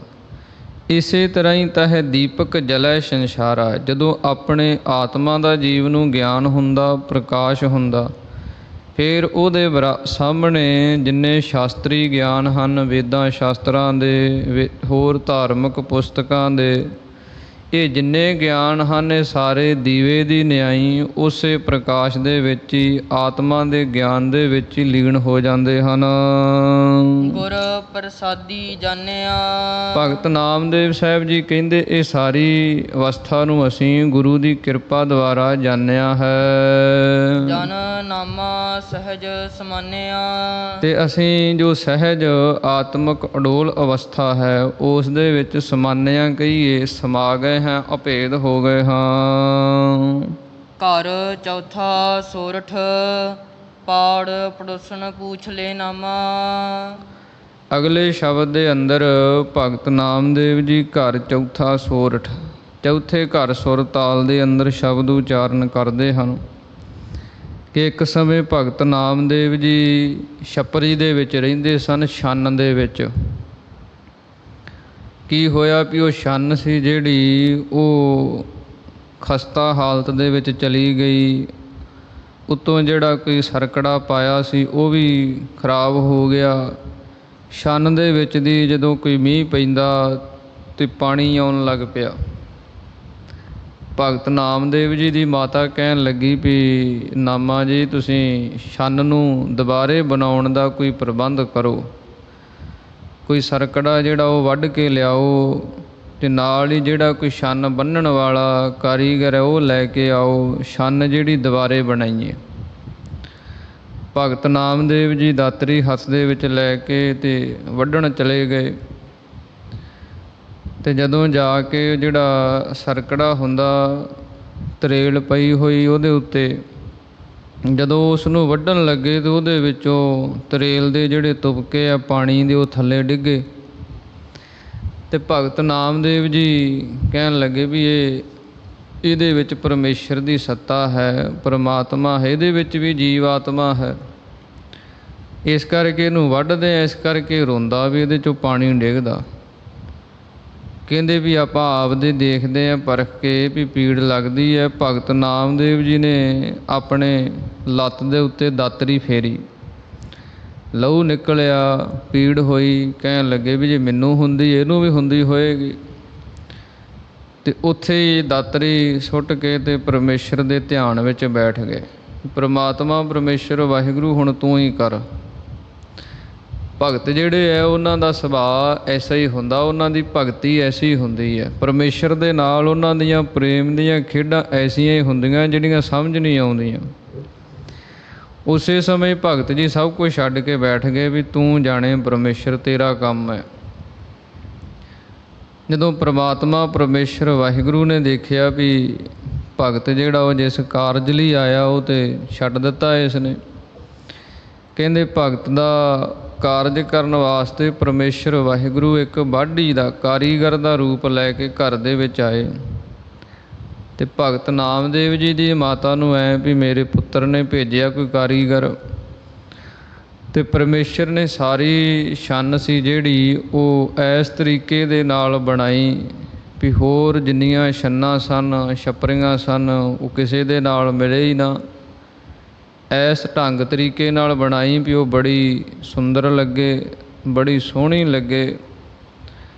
ਤੇ ਜਦੋਂ ਭਗਤ ਨਾਮਦੇਵ ਜੀ ਘਰ ਦੇ ਵਿੱਚ ਆਏ ਤੇ ਵੇਖਦੇ ਆ ਵੀ ਛੱਪਰੀ ਵੱਜੀ ਹੋਈ ਹੈ, ਛੰਨ ਵੀ ਵੱਜੀ ਹੋਈ ਹੈ। ਭਾਈ ਗੁਰਦਾਸ ਜੀ ਨੇ ਵੀ ਕਿਹਾ ਨਾਮਦੇਵ ਦਾ ਛੱਪਰ ਛਾਇਆ, ਕਿ ਪਰਮੇਸ਼ਰ ਨੇ ਭਗਤਾਂ ਦੇ ਪ੍ਰੇਮ ਵਸ ਹੋ ਕੇ ਭਗਤ ਨਾਮਦੇਵ ਦੀ ਛੱਪਰੀ ਵੀ ਬੰਨੀ। ਜਦੋਂ ਛੱਪਰੀ ਵੱਜੀ ਵੇਖੀ ਭਗਤ ਨਾਮਦੇਵ ਜੀ ਨੇ ਤੇ ਫਿਰ ਪਰਮੇਸ਼ਰ ਦੀ ਸਿਫਤ ਸਲਾਹ ਕਰਨ ਲੱਗੇ ਵੀ ਉਹ ਪਰਮੇਸ਼ਰ ਹੀ ਸਭ ਕੁਝ ਕਰਦਾ। ਜਦੋਂ ਘਰ ਦੇ ਵਿੱਚ ਆਏ ਤੇ ਜਿਹੜੀ ਕੋਈ ਗਵਾਂਢਣ ਸੀ ਭਗਤ ਨਾਮਦੇਵ ਜੀ ਦੇ ਨੇੜੇ ਰਹਿਣ ਵਾਲੀ, ਉਹ ਪੁੱਛਦੀ ਹੈ ਫਿਰ ਵੀ ਇਹ ਕਾਰੀਗਰ ਕਿੱਥੋਂ ਸੱਦਿਆ ਸੀ, ਕਿੰਨੀ ਮਜ਼ਦੂਰੀ ਦਿੱਤੀ ਸੀ? ਮੈਂ ਦੁੱਗਣੀ ਮਜ਼ਦੂਰੀ ਦੇ ਦਿਆਂਗੀ, ਮੈਨੂੰ ਉਹ ਕਾਰੀਗਰ ਦਾ ਪਤਾ ਦੱਸ ਦੇ ਵੀ ਮੈਂ ਵੀ ਆਪਣੀ ਛੰਨ ਜਿਹੜੀ ਹੈ ਨਾ ਉਹ ਤੇਰੀ ਛੰਨ ਵਾਂਗੂ ਸੋਹਣੀ ਬਣਾਉਣੀ ਹੈ। ਤੇ ਭਗਤ ਨਾਮਦੇਵ ਜੀ ਫਿਰ ਪਰਮੇਸ਼ਰ ਦੀ ਸਿਫਤ ਸਲਾਹ ਕਰਦੇ ਹੋਏ ਉਸ ਪੜੋਸਣ ਨੂੰ, ਉਸ ਗਵਾਂਢਣ ਦੇ ਤਾਈਂ, ਮਾਈ ਦੇ ਤਾਈਂ ਸੰਬੋਧਨ ਕਰਕੇ ਸ਼ਬਦ ਉਚਾਰਨ ਕਰਦੇ ਹਨ। ਭਗਤ ਜੀ ਕਹਿੰਦੇ ਪਾੜ ਪੜੋਸਣ ਪੂਛ ਲੈ ਨਾਮਾ। ਭਗਤ ਨਾਮਦੇਵ ਨੂੰ ਜਿਹੜੀ ਪਾੜ ਪਾਸ ਤੋਂ ਭਾਵ ਨੇੜੇ ਰਹਿਣ ਵਾਲੀ ਗਵਾਂਢਣ ਹੈ ਉਹ ਪੁੱਛਦੀ ਹੈ ਕਾ ਪਹਿਛਾਨ ਛਵਾਈ ਹੋ, ਕਿਹੇ ਨਾਮਿਆ ਕਾ ਪਹਿਛਾਨ ਛਵਾਈ ਹੋ। ਕਿਹਦੇ ਪਾਸੋਂ ਤੂੰ ਇਹ ਜਿਹੜੀ ਛਾਨ ਛੱਪਰੀ ਹੈ, ਛਵਾਈ ਕਹੀਏ ਬਣਾਈ ਹੈ, ਕਿਸ ਕਾਰੀਗਰ ਨੂੰ ਸੱਦ ਕੇ ਤੂੰ ਛੱਪਰ ਜਿਹੜਾ ਹੈ ਇਹ ਬਣਾਇਆ ਹੈ। ਤੋ ਪਹਿ ਦੁੱਗਣੀ ਮਜ਼ਦੂਰੀ ਦੈ ਹੋ, ਕਿ ਜੇ ਤੂੰ ਮੈਨੂੰ ਉਹ ਕਾਰੀਗਰ ਦਾ ਪਤਾ ਦੱਸ ਦੇਵੇਂ ਤੋ ਪੈ ਦੁੱਗਣੀ ਮਜ਼ਦੂਰੀ, ਜੇ ਜਿੰਨੀ ਮਜ਼ਦੂਰੀ ਤੂੰ ਦਿੱਤੀ ਹੈ ਕਾਰੀਗਰ ਨੂੰ ਉਹਦੇ ਤੋਂ ਦੁੱਗਣੀ ਮਜ਼ਦੂਰੀ ਮੈਂ ਦਿਆਂਗੀ। ਤੇ ਮੈਨੂੰ ਉਹਦਾ ਪਤਾ ਦੱਸ ਦੇ, ਦੁੱਗਣੀ ਮਜ਼ਦੂਰੀ ਮੈਂ ਉਸ ਕਾਰੀਗਰ ਨੂੰ ਦੇ ਦਿਆਂਗੀ। ਮੋ ਕਉ ਬੇਡੀ ਦੇਹੋ ਬਤਾਈ ਹੋ, ਮੈਨੂੰ ਤੂੰ ਉਹ ਜਿਹੜਾ ਬੇਡੀ ਕਾਰੀਗਰ ਹੈ ਨਾ, ਜਿਹੜਾ ਇਹ ਛੱਪਰੀਆਂ ਬੰਨ੍ਹਦਾ ਹੈ, ਉਹਦਾ ਪਤਾ ਦੱਸ ਦੇ, ਉਹਦਾ ਮੈਨੂੰ ਟਿਕਾਣਾ ਦੱਸ ਦੇ। ਜਿਵੇਂ ਆਪਾਂ ਆਮ ਸੰਸਾਰ ਦੇ ਅੰਦਰ ਕੋਈ ਕੰਮ ਕਰੀਏ ਤੇ ਉਹ ਵਧੀਆ ਹੋ ਜਾਏ, ਫਿਰ ਕੋਈ ਗੁਆਂਢੀ ਪੁੱਛਦਾ ਵੀ ਕਿਸ ਤੋਂ ਕਰਾਇਆ, ਸਾਨੂੰ ਵੀ ਦੱਸੋ। ਅਸੀਂ ਵੀ ਉਹਦੇ ਤੋਂ ਆਪਣਾ ਇਹ ਕੰਮ ਜਿਹੜਾ ਕਰਾ ਲਈਏ। ਚੰਗਾ ਕਾਰੀਗਰ ਹੈ, ਵਧੀਆ ਬਣਾਉਂਦਾ ਹੈ। ਇਸੇ ਤਰ੍ਹਾਂ ਹੀ ਉਹ ਜਿਹੜੀ ਪੜੋਸਣ ਸੀ ਉਹ ਭਗਤ ਨਾਮਦੇਵ ਨੂੰ ਪੁੱਛਦੀ ਹੈ ਵੀ ਮੋਕੋ ਬੇਢੀ ਦੇਹੋ ਬਤਾਈ ਹੈ, ਮੈਨੂੰ ਉਹ ਜਿਹੜਾ ਕਾਰੀਗਰ ਹੈ ਨਾ ਉਹਦਾ ਪਤਾ ਦੱਸ ਦੇ। ਰੀ ਬਾਈ ਬੇਡੀ ਦੇਨ ਨਾ ਜਾਈ। ਤਾਂ ਭਗਤ ਨਾਮਦੇਵ ਜੀ ਕਹਿੰਦੇ ਹਨ, ਰੇ ਬਾਈ, ਹੇ ਮਾਤਾ। ਦੱਖਣ ਦੀ ਬੋਲੀ ਦੇ ਅੰਦਰ ਮਾਤਾ ਨੂੰ ਬਾਈ ਕਹਿੰਦੇ ਆ। ਹੇ ਮਾਈ ਬੇਢੀ ਦੇ ਨਾ ਜਾਈ, ਜਿਹੜਾ ਉਹ ਬੇਢੀ ਕਾਰੀਗਰ ਹੈ ਨਾ ਉਹ ਦਿੱਤਾ ਨਹੀਂ ਜਾ ਸਕਦਾ। ਨਾ ਉਹਦਾ ਮੈਂ ਪਤਾ ਹੀ ਦੱਸ ਸਕਦਾ ਵੀ ਕਿੱਥੇ ਰਹਿੰਦਾ, ਨਾ ਉਹਦਾ ਕੋਈ ਘਰ ਬਣਾਇਆ ਹੋਇਆ, ਨਾ ਉਹਦਾ ਕੋਈ ਪਿੰਡ ਹੈ ਪੱਕਾ। ਇਸ ਕਰਕੇ ਮੈਂ ਤੈਨੂੰ ਉਹ ਕਾਰੀਗਰ ਦਾ ਪਤਾ ਨਹੀਂ ਦੇ ਸਕਦਾ। ਦੇਖ ਬੇਡੀ ਰਹਿਓ ਸਮਾਈ। ਉਹ ਪੁੱਛਣ ਲੱਗੀ ਫਿਰ ਰਹਿੰਦਾ ਕਿੱਥੇ ਹੈ? ਤਾਂ ਭਗਤ ਜੀ ਕਹਿੰਦੇ, ਦੇਖ ਬੇਢੀ ਰਹਿਓ ਸਮਾਈ। ਤੂੰ ਆਪਣੇ ਨੇਤਰਾਂ ਦੇ ਨਾਲ ਦੇਖ, ਉਹ ਜਿਹੜਾ ਬੇਢੀ ਕਾਰੀਗਰ ਹੈ ਨਾ ਉਹ ਇਹ ਸਾਰੇ ਸੰਸਾਰ ਦੇ ਵਿੱਚ ਹੀ ਸਮਾਇਆ ਹੋਇਆ। ਸਭ ਉਸੇ ਦੇ ਅਧੀਨ ਹੈ, ਕਣ ਕਣ ਦੇ ਵਿੱਚ ਹੀ ਉਹ ਰਮਿਆ ਹੈ। ਇਸ ਕਰਕੇ ਮੈਂ ਤੈਨੂੰ ਕਿਵੇਂ ਉਹਦਾ ਪਤਾ ਦੱਸਾਂ ਵੀ ਇੱਕ ਜਗ੍ਹਾ 'ਤੇ ਰਹਿੰਦਾ, ਜਿਹੜਾ ਸਾਰੀ ਸ੍ਰਿਸ਼ਟੀ ਦੇ ਵਿੱਚ ਹੀ ਮਿਲਿਆ ਹੋਇਆ, ਖੰਡਾਂ ਬ੍ਰਹਿਮੰਡਾਂ ਤੱਕ ਜਿਹਦਾ ਸੱਤਾ ਹੈ, ਜਿਹਦਾ ਵਜੂਦ ਹੈ, ਉਹਨੂੰ ਮੈਂ ਇੱਕ ਘਰ ਦੇ ਵਿੱਚ ਬਣਾ ਕੇ ਤੇ ਕਿਵੇਂ ਦੱਸ ਸਕਦਾ ਹਾਂ। ਇਸ ਕਰਕੇ ਦੇਖ ਬੇਢੀ ਰਹਿਓ ਸਮਾਈ। ਆਪਣੀ ਅੰਦਰਲੀ ਨਿਗਾਹ ਦੇ ਨਾਲ ਵੇਖ ਕੇ ਉਹ ਜਿਹੜਾ ਬੇਢੀ ਕਾਰੀਗਰ ਪਰਮੇਸ਼ਰ ਵਾਹਿਗੁਰੂ ਹੈ ਉਹ ਸਭ ਦੇ ਵਿੱਚ ਹੀ ਸਮਾਇਆ ਹੈ। ਹਮਾਰੇ ਬੇਡੀ ਪ੍ਰਾਨ ਆਧਾਰਾ। ਭਗਤ ਨਾਮਦੇਵ ਜੀ ਕਹਿੰਦੇ, ਸਾਡਾ ਤਾਂ ਪ੍ਰਾਣਾਂ ਦਾ ਜਿਹੜਾ ਆਸਰਾ ਹੈ ਨਾ ਉਹੀ ਕਾਰੀਗਰ ਹੈ। ਜਿਹੜੇ ਸਾਡੇ ਸਵਾਸ ਚੱਲਦੇ ਹੈ, ਇਹਨਾਂ ਦਾ ਮਾਲਕ, ਇਹਨਾਂ ਨੂੰ ਚਲਾਉਣ ਵਾਲਾ, ਇਹਦੇ ਆਸਰੇ ਜਿਹੜੇ ਸਾਡੇ ਸਾਹ ਚੱਲਦੇ ਉਸੇ ਕਾਰੀਗਰ ਦੇ ਹੀ ਹਨ। ਰਹਾਉ ਬੇਡੀ ਪ੍ਰੀਤ ਮਜੂਰੀ ਮੰਗੈ। ਭਗਤ ਨਾਮਦੇਵ ਜੀ ਨੂੰ ਫਿਰ ਮਾਤਾ ਜਿਹੜੀ ਸੀ ਉਹ ਕਹਿਣ ਲੱਗੀ ਵੀ ਨਹੀਂ, ਤੂੰ ਮੈਨੂੰ ਦੱਸ, ਦੁੱਗਣੀ ਮਜ਼ਦੂਰੀ ਮੈਂ ਦੇ ਦਿਆਂਗੀ। ਤੇ ਭਗਤ ਨਾਮਦੇਵ ਜੀ ਕਹਿਣ ਲੱਗੇ ਵੀ ਮਾਤਾ ਉਹ ਮਜ਼ਦੂਰੀ ਇੱਦਾਂ ਨਹੀਂ ਲੈਂਦਾ, ਪੈਸਿਆਂ ਦੀ ਨਹੀਂ ਲੈਂਦਾ ਵੀ ਕੋਈ ਪੈਸੇ ਦੇ ਦੇਵੇ ਤੇ ਫਿਰ ਉਹ ਆ ਜਾਏ। ਬੇਢੀ ਪ੍ਰੀਤ ਮਜ਼ਦੂਰੀ ਮੰਗ ਹੈ। ਜਿਹੜਾ ਉਹ ਪਰਮੇਸ਼ਰ ਵਾਹਿਗੁਰੂ ਐਸਾ ਕਾਰੀਗਰ ਹੈ, ਉਹ ਤੇ ਪ੍ਰੇਮ ਰੂਪੀ ਜਿਹੜੀ ਮਜ਼ਦੂਰੀ ਉਹ ਮੰਗਦਾ ਹੈ ਵੀ ਉਹਦੇ ਨਾਲ ਪ੍ਰੇਮ ਕਿਤਨਾ ਕੁ ਕਿਸੇ ਦਾ, ਉਹ ਜਿੰਨਾ ਕੁ ਕਿਸੇ ਦਾ ਪ੍ਰੇਮ ਹੈ ਉਹ ਪ੍ਰੇਮ ਦੇ ਵਸ ਹੋਇਆ ਤੇ ਆ ਸਕਦਾ ਹੈ। ਜੋ ਕਉ ਛਾਨ ਛਵਾਵੈ ਹੋ। ਹਾਂ, ਭਗਤ ਨਾਮਦੇਵ ਜੀ ਕਹਿੰਦੇ ਜੇ ਕੋਈ ਸ਼ਾਨ ਆਪਣੀ ਛਪਰੀ ਨੂੰ ਛਵਾਵੈ ਕਹੀਏ ਬਣਾਉਣਾ ਚਾਹੁੰਦਾ ਹੈ ਤੇ ਉਹਦੇ ਵਾਸਤੇ ਮਜ਼ਦੂਰੀ ਕੀ ਹੈ? ਉਹ ਮਜ਼ਦੂਰੀ ਪ੍ਰੇਮ ਹੀ ਹੈ, ਪ੍ਰੀਤੀ ਹੈ। ਜਿਸ ਪ੍ਰਕਾਰ ਛੰਨ ਨੂੰ ਆਪਾਂ ਬਣਾਉਣੇ ਹੈ ਜਾਂ ਮਕਾਨ ਬਣਾਉਣੇ ਹੈ, ਛੱਤ ਦਾ ਆਸਰਾ ਤੱਕਦੇ ਹੈ ਅਤੇ ਛੱਤ ਜਿਹੜੀ ਹੈ ਉਹ ਇੱਕ ਆਸਰਾ ਹੈ। ਮੀਂਹ ਕਣੀ ਪੈਂਦਾ ਹੋਵੇ ਆਪਾਂ ਇਹਦੇ ਥੱਲੇ ਆ ਸਕਦੇ, ਬਚਾਅ ਹੁੰਦਾ। ਇਸੇ ਤਰ੍ਹਾਂ ਹੀ ਸੂਰਜ ਦੀ ਗਰਮੀ ਤਪਸ਼ ਹੋਵੇ, ਜੇਠ ਹਾੜ੍ਹ ਦੇ ਦਿਨ ਹੋਣ, ਫਿਰ ਵੀ ਛੱਤ ਦੇ ਥੱਲੇ ਆ ਜਾਈਏ, ਆਰਾਮ ਮਿਲਦਾ। ਇਸੇ ਤਰ੍ਹਾਂ ਹੀ ਭਗਤ ਨਾਮਦੇਵ ਜੀ ਇੱਥੇ ਜੋ ਉਪਦੇਸ਼ ਬਖਸ਼ਿਸ਼ ਕਰ ਰਹੇ ਹੈ, ਸਿੱਖਿਆ ਬਖਸ਼ਿਸ਼ ਕਰ ਰਹੇ ਹੈ, ਉਹ ਇਹ ਹੈ ਕਿ ਆਸਰਾ ਸਭ ਤੋਂ ਵੱਡਾ ਅਕਾਲ ਪੁਰਖ ਦਾ ਹੈ। ਜਿਵੇਂ ਛੱਤ ਆਸਰਾ ਹੈ, ਇਹਦੇ ਥੱਲੇ ਮੀਂਹ ਤੋਂ ਬਚਿਆ ਜਾਂਦਾ, ਧੁੱਪ ਤੋਂ ਬਚਿਆ ਜਾਂਦਾ, ਗਰਮੀ ਤੋਂ ਬਚਿਆ ਜਾਂਦਾ। ਇਸੇ ਤਰ੍ਹਾਂ ਹੀ ਜਿਹੜੇ ਆਸਰਾ ਅਕਾਲ ਪੁਰਖ ਪਰਮੇਸ਼ਰ ਦਾ ਲੈਂਦੇ ਹੈ, ਉਹ ਜਿਹੜੇ ਮੋਹ ਰੂਪੀ ਬੱਦਲ ਹਨ ਉਹਨਾਂ ਦੇ ਵਿੱਚੋਂ ਜੋ ਪਦਾਰਥਾਂ ਦੀ ਵਰਖਾ ਹੁੰਦੀ ਹੈ ਉਹਦੇ ਤੋਂ ਬਚ ਜਾਂਦੇ ਹੈ। ਇਸੇ ਤਰ੍ਹਾਂ ਹੀ ਜਿਹੜੀ ਆਸਾ ਅਤੇ ਤ੍ਰਿਸ਼ਨਾ ਦੀ ਧੁੱਪ ਹੈ, ਉਹਦਾ ਜਿਹੜਾ ਸੇਕ ਹੈ, ਵਿਸ਼ੇ ਵਿਕਾਰਾਂ ਦੀ ਜਿਹੜੀ ਤਪਸ਼ ਹੈ, ਉਹਦੇ ਤੋਂ ਉਹਨਾਂ ਦਾ ਬਚਾਅ ਹੋ ਜਾਂਦਾ ਜਿਹੜੇ ਆਸਰਾ ਤੱਕ ਲੈਂਦੇ ਹੈ। ਤਾਂ ਭਗਤ ਨਾਮਦੇਵ ਜੀ ਕਹਿੰਦੇ ਉਹ ਆਸਰਾ ਕਿਵੇਂ ਪ੍ਰਾਪਤ ਹੁੰਦਾ? ਜਿਹੜਾ ਉਹਦੇ ਨਾਲ ਪ੍ਰੀਤੀ ਕਰ ਲਵੇ, ਜਿਹੜਾ ਉਹਦੇ ਨਾਲ ਪ੍ਰੇਮ ਕਰ ਲਵੇ, ਉਸ ਨੂੰ ਉਹ ਪਰਮੇਸ਼ਰ ਵਾਹਿਗੁਰੂ ਐਸੀ ਛੱਤ ਦੇ ਦਿੰਦਾ ਆਸਰੇ ਦੀ। ਲੋਗ ਕੁਟੰਬ ਸਭੋ ਤੇ ਤੋਰੈ। ਭਗਤ ਨਾਮਦੇਵ ਜੀ ਨੂੰ ਮਾਤਾ ਕਹਿਣ ਲੱਗੀ ਕਿ ਨਹੀਂ ਫਿਰ ਕਿਵੇਂ ਮੈਂ ਉਸ ਨੂੰ ਸੱਦ ਸਕਦੀ ਹਾਂ? ਤਾਂ ਭਗਤ ਜੀ ਕਹਿੰਦੇ ਲੋਕ ਕੁਟੰਬ ਸਭੋ ਤੇ ਤੋਰੈ। ਜਿੰਨੇ ਸੰਸਾਰ ਦੇ ਲੋਕ ਹਨ, ਇਸੇ ਤਰ੍ਹਾਂ ਹੀ ਘਰ ਦੇ ਹਨ, ਕੁਟੰਬ ਪਰਿਵਾਰ ਦੇ ਹਨ, ਇਹਨਾਂ ਦੇ ਨਾਲ ਜਿੰਨੀ ਪ੍ਰੀਤੀ ਲੱਗੀ ਉਹ ਸਾਰੀ ਤੋੜ ਦੇ। ਜਿੰਨੀ ਘਰ ਦੇ ਵਿੱਚ ਪ੍ਰੀਤੀ ਲਾਈ ਹੈ, ਮੋਹ ਲਾਇਆ ਹੈ, ਸੰਸਾਰ ਦੇ ਨਾਲ ਲਾਇਆ, ਸੰਸਾਰ ਦੇ ਪਦਾਰਥਾਂ ਨਾਲ ਲਾਇਆ, ਵੀ ਉਹ ਜਿੰਨੀ ਪ੍ਰੀਤੀ ਇੱਧਰ ਲਾਈ ਹੈ ਇਹ ਸਾਰੀ ਤੋੜ ਕੇ ਤੇ ਉਸ ਪਰਮੇਸ਼ਰ ਦੇ ਨਾਲ ਲਾ ਲੈ। ਤਉ ਆਪਨ ਬੇਡੀ ਆਵੈ ਹੋ। ਤਾਂ ਭਗਤ ਜੀ ਕਹਿੰਦੇ ਫਿਰ ਸੱਦਣਾ ਨਹੀਂ ਪੈਣਾ, ਉਹ ਪਰਮੇਸ਼ਰ ਨੂੰ ਆਪੇ ਹੀ ਉਹਨੇ ਆ ਜਾਣਾ, ਕਿਉਂਕਿ ਉਹ ਆਪਣਾ ਆਪਾ ਰੂਪ ਹੀ ਹੈ, ਉਹਨੇ ਪ੍ਰਗਟ ਹੋ ਜਾਣਾ। ਜਿੰਨਾ ਚਿਰ ਜੀਵ ਦੀ ਪ੍ਰੀਤੀ ਬਾਹਰਲੀ ਦੁਨੀਆ ਨਾਲ ਹੈ, ਬਾਹਰਲੇ ਮੋਹ ਮਾਇਆ ਦੇ ਨਾਲ ਹੈ, ਜੀਵ ਦਾ ਮਨ ਇੰਦਰੀਆਂ ਰਾਹੀਂ ਬਾਹਰ ਨੂੰ ਜਾ ਰਿਹਾ, ਸੰਸਾਰ ਵੱਲ ਵਰਤ ਰਿਹਾ। ਜਦੋਂ ਇਹ ਕਿਰਿਆ ਰੁਕਦੀ ਹੈ, ਜੀਵ ਦੀ ਬਿਰਤੀ ਅੰਤਰਮੁਖੀ ਬਣਦੀ ਹੈ, ਫਿਰ ਉਹ ਪਰਮੇਸ਼ਰ ਵਾਹਿਗੁਰੂ ਆਪਣ ਬੇਢੀ ਆਵੈ ਹੋ। ਫਿਰ ਉਹ ਆਪ ਹੀ ਪਰਮੇਸ਼ਰ ਵਾਹਿਗੁਰੂ ਆ ਜਾਂਦਾ, ਸੱਦਣਾ ਨਹੀਂ ਪੈਂਦਾ। ਐਸੋ ਬੇਡੀ ਵਰਨ ਨ ਸਕੋ। ਭਗਤ ਨਾਮਦੇਵ ਜੀ ਕਹਿੰਦੇ ਐਸੇ ਬੇਢੀ ਨੂੰ, ਐਸੇ ਕਾਰੀਗਰ ਪਰਮੇਸ਼ਰ ਵਾਹਿਗੁਰੂ ਨੂੰ ਵਰਨ ਨਾ ਸਕੋ। ਮੈਂ ਵਰਣਨ ਨਹੀਂ ਕਰ ਸਕਦਾ, ਬਿਆਨ ਨਹੀਂ ਕਰ ਸਕਦਾ। ਸਭ ਅੰਤਰ ਸਭ ਠਾਈ ਹੋ। ਕਿਉਂਕਿ ਉਹ ਸਭ ਦੇ ਅੰਦਰ ਹੈ ਤੇ ਸਭ ਜਿਹੜੀਆਂ ਠਾਈ ਬਾਹਰ ਹਨ, ਅੰਤਰ ਬਾਹਰ ਹਰ ਪ੍ਰਭ ਏਕੋ। ਅੰਦਰ ਵੀ ਉਹ ਹੈ, ਬਾਹਰ ਵੀ ਉਹ ਹੈ, ਉਹ ਸਭ ਦੇ ਵਿੱਚ ਹੀ ਉਹ ਰਮਿਆ ਹੋਇਆ। ਉਹਦੀ ਵਡਿਆਈ ਕਿੰਨਾ ਸ਼ਬਦਾਂ ਦੇ ਨਾਲ, ਕਿੰਨਾ ਲਫ਼ਜ਼ਾਂ ਦੇ ਨਾਲ ਮੈਂ ਕਰ ਸਕਦਾ ਹਾਂ। ਗੂੰਗੇ ਮਹਾ ਅੰਮ੍ਰਿਤ ਰਸ ਚਾਖਿਆ। ਭਗਤ ਨਾਮਦੇਵ ਜੀ ਉਦਾਹਰਣ ਦਿੰਦੇ ਹਨ, ਗੂੰਗਾ ਮਹਾ ਅੰਮ੍ਰਿਤ ਰਸ ਚਾਖਿਆ। ਜਿਵੇਂ ਕੋਈ ਗੂੰਗਾ ਆਦਮੀ ਮਹਾਨ ਰਸ ਨੂੰ, ਮਿੱਠੇ ਨੂੰ ਚਾਖੇ ਕਿ ਇਹ ਛਕ ਲਵੇ, ਗ੍ਰਹਿਣ ਕਰ ਲਵੇ। ਪੁੱਛੇ ਕਹਿਣ ਨਾ ਜਾਈ ਹੋ। ਉਹਦੇ ਤੋਂ ਪੁੱਛੀ ਜਾਈਏ ਵੀ ਕਿੰਨਾ ਕੁ ਸਵਾਦ ਹੈ, ਉਹ ਦੱਸ ਨਹੀਂ ਸਕਦਾ। ਕਹੋ ਕਬੀਰ ਗੂੰਗਾ ਗੁੜ ਖਾਇਆ, ਪੁੱਛੇ ਤੇ ਕਿਆ ਕਹੀਏ। ਜਿਵੇਂ ਗੂੰਗਾ ਗੁੜ ਖਾ ਲਵੇ ਅਤੇ ਉਹਦੀ ਕਿਰਿਆ ਦੇ ਵਿੱਚੋਂ ਉਹ ਜਦੋਂ ਹੱਸਦਾ, ਉਹਦੇ ਤੋਂ ਤਾਂ ਪਤਾ ਚੱਲਦਾ ਵੀ ਇਹਨੂੰ ਕੀ ਸਵਾਦ ਆਇਆ ਗੁੜ ਦਾ, ਪਰ ਉਹ ਦੱਸ ਨਹੀਂ ਸਕਦਾ ਵੀ ਕਿੰਨਾ ਕੁ ਮਿੱਠਾ, ਕਿੰਨਾ ਕੁ ਫਿੱਕਾ।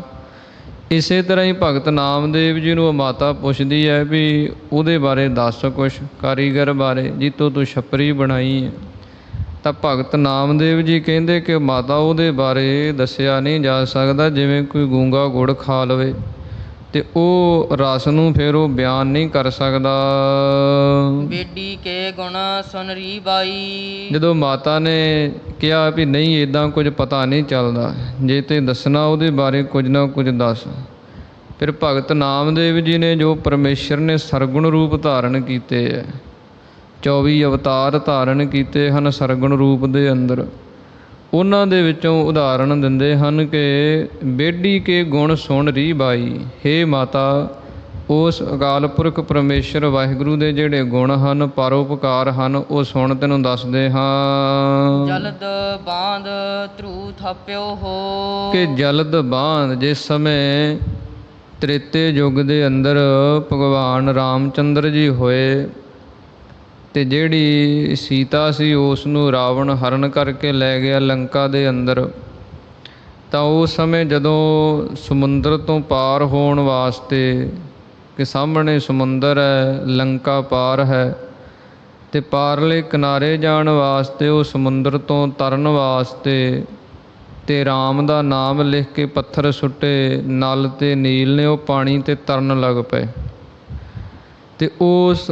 ਜਿਹੜਾ ਪੁਲ ਸੀ ਉਹਦੇ ਉੱਤੋਂ ਦੀ ਫਿਰ ਸਾਰੀ ਸੈਨਾ ਜਿਹੜੀ ਸੀ ਰਾਮ ਚੰਦਰ ਜੀ ਦੀ ਪਾਰ ਹੋਈ। ਕਿ ਉਹ ਪਰਮੇਸ਼ਰ ਦੇ ਸਰਗੁਣ ਰੂਪ ਦੇ ਅੰਦਰ ਐਸੇ ਗੁਣ ਹੈ ਵੀ ਉਹ ਪਾਣੀਆਂ ਦੇ ਵਿੱਚ ਪੱਥਰ ਵੀ ਤਾਰ ਦਿੰਦਾ। ਜਲਦ ਬਾਂਧ ਧਰੂ ਥਾਪਿਓ ਹੋ। ਇਸੇ ਤਰ੍ਹਾਂ ਹੀ ਫਿਰ ਜਿਹੜਾ ਸਤਿਯੁਗ ਦੇ ਅੰਦਰ ਭਗਤ ਧਰੂ ਹੋਇਆ, ਉਸ ਨੂੰ ਅਟਲ ਪਦਵੀ ਦੇਣ ਵਾਲਾ, ਕਿ ਜਿੰਨੇ ਤਾਰੇ ਗ੍ਰਹਿ ਨਛੱਤਰ ਸਭ ਘੁੰਮਣ ਵਾਲੇ, ਚੰਦਰਮਾ ਸੂਰਜ ਸਭ ਇਹ ਗੇੜੇ ਲਾਉਣ ਵਾਲੇ ਅਤੇ ਉਹਦੇ ਦੁਆਲੇ ਘੁੰਮਦੇ ਆ, ਪਰ ਉਹ ਅਚਲ ਹੈ, ਉਹ ਅਟਲ ਪਦਵੀ 'ਤੇ ਹੈ ਭਗਤ ਧਰੂ।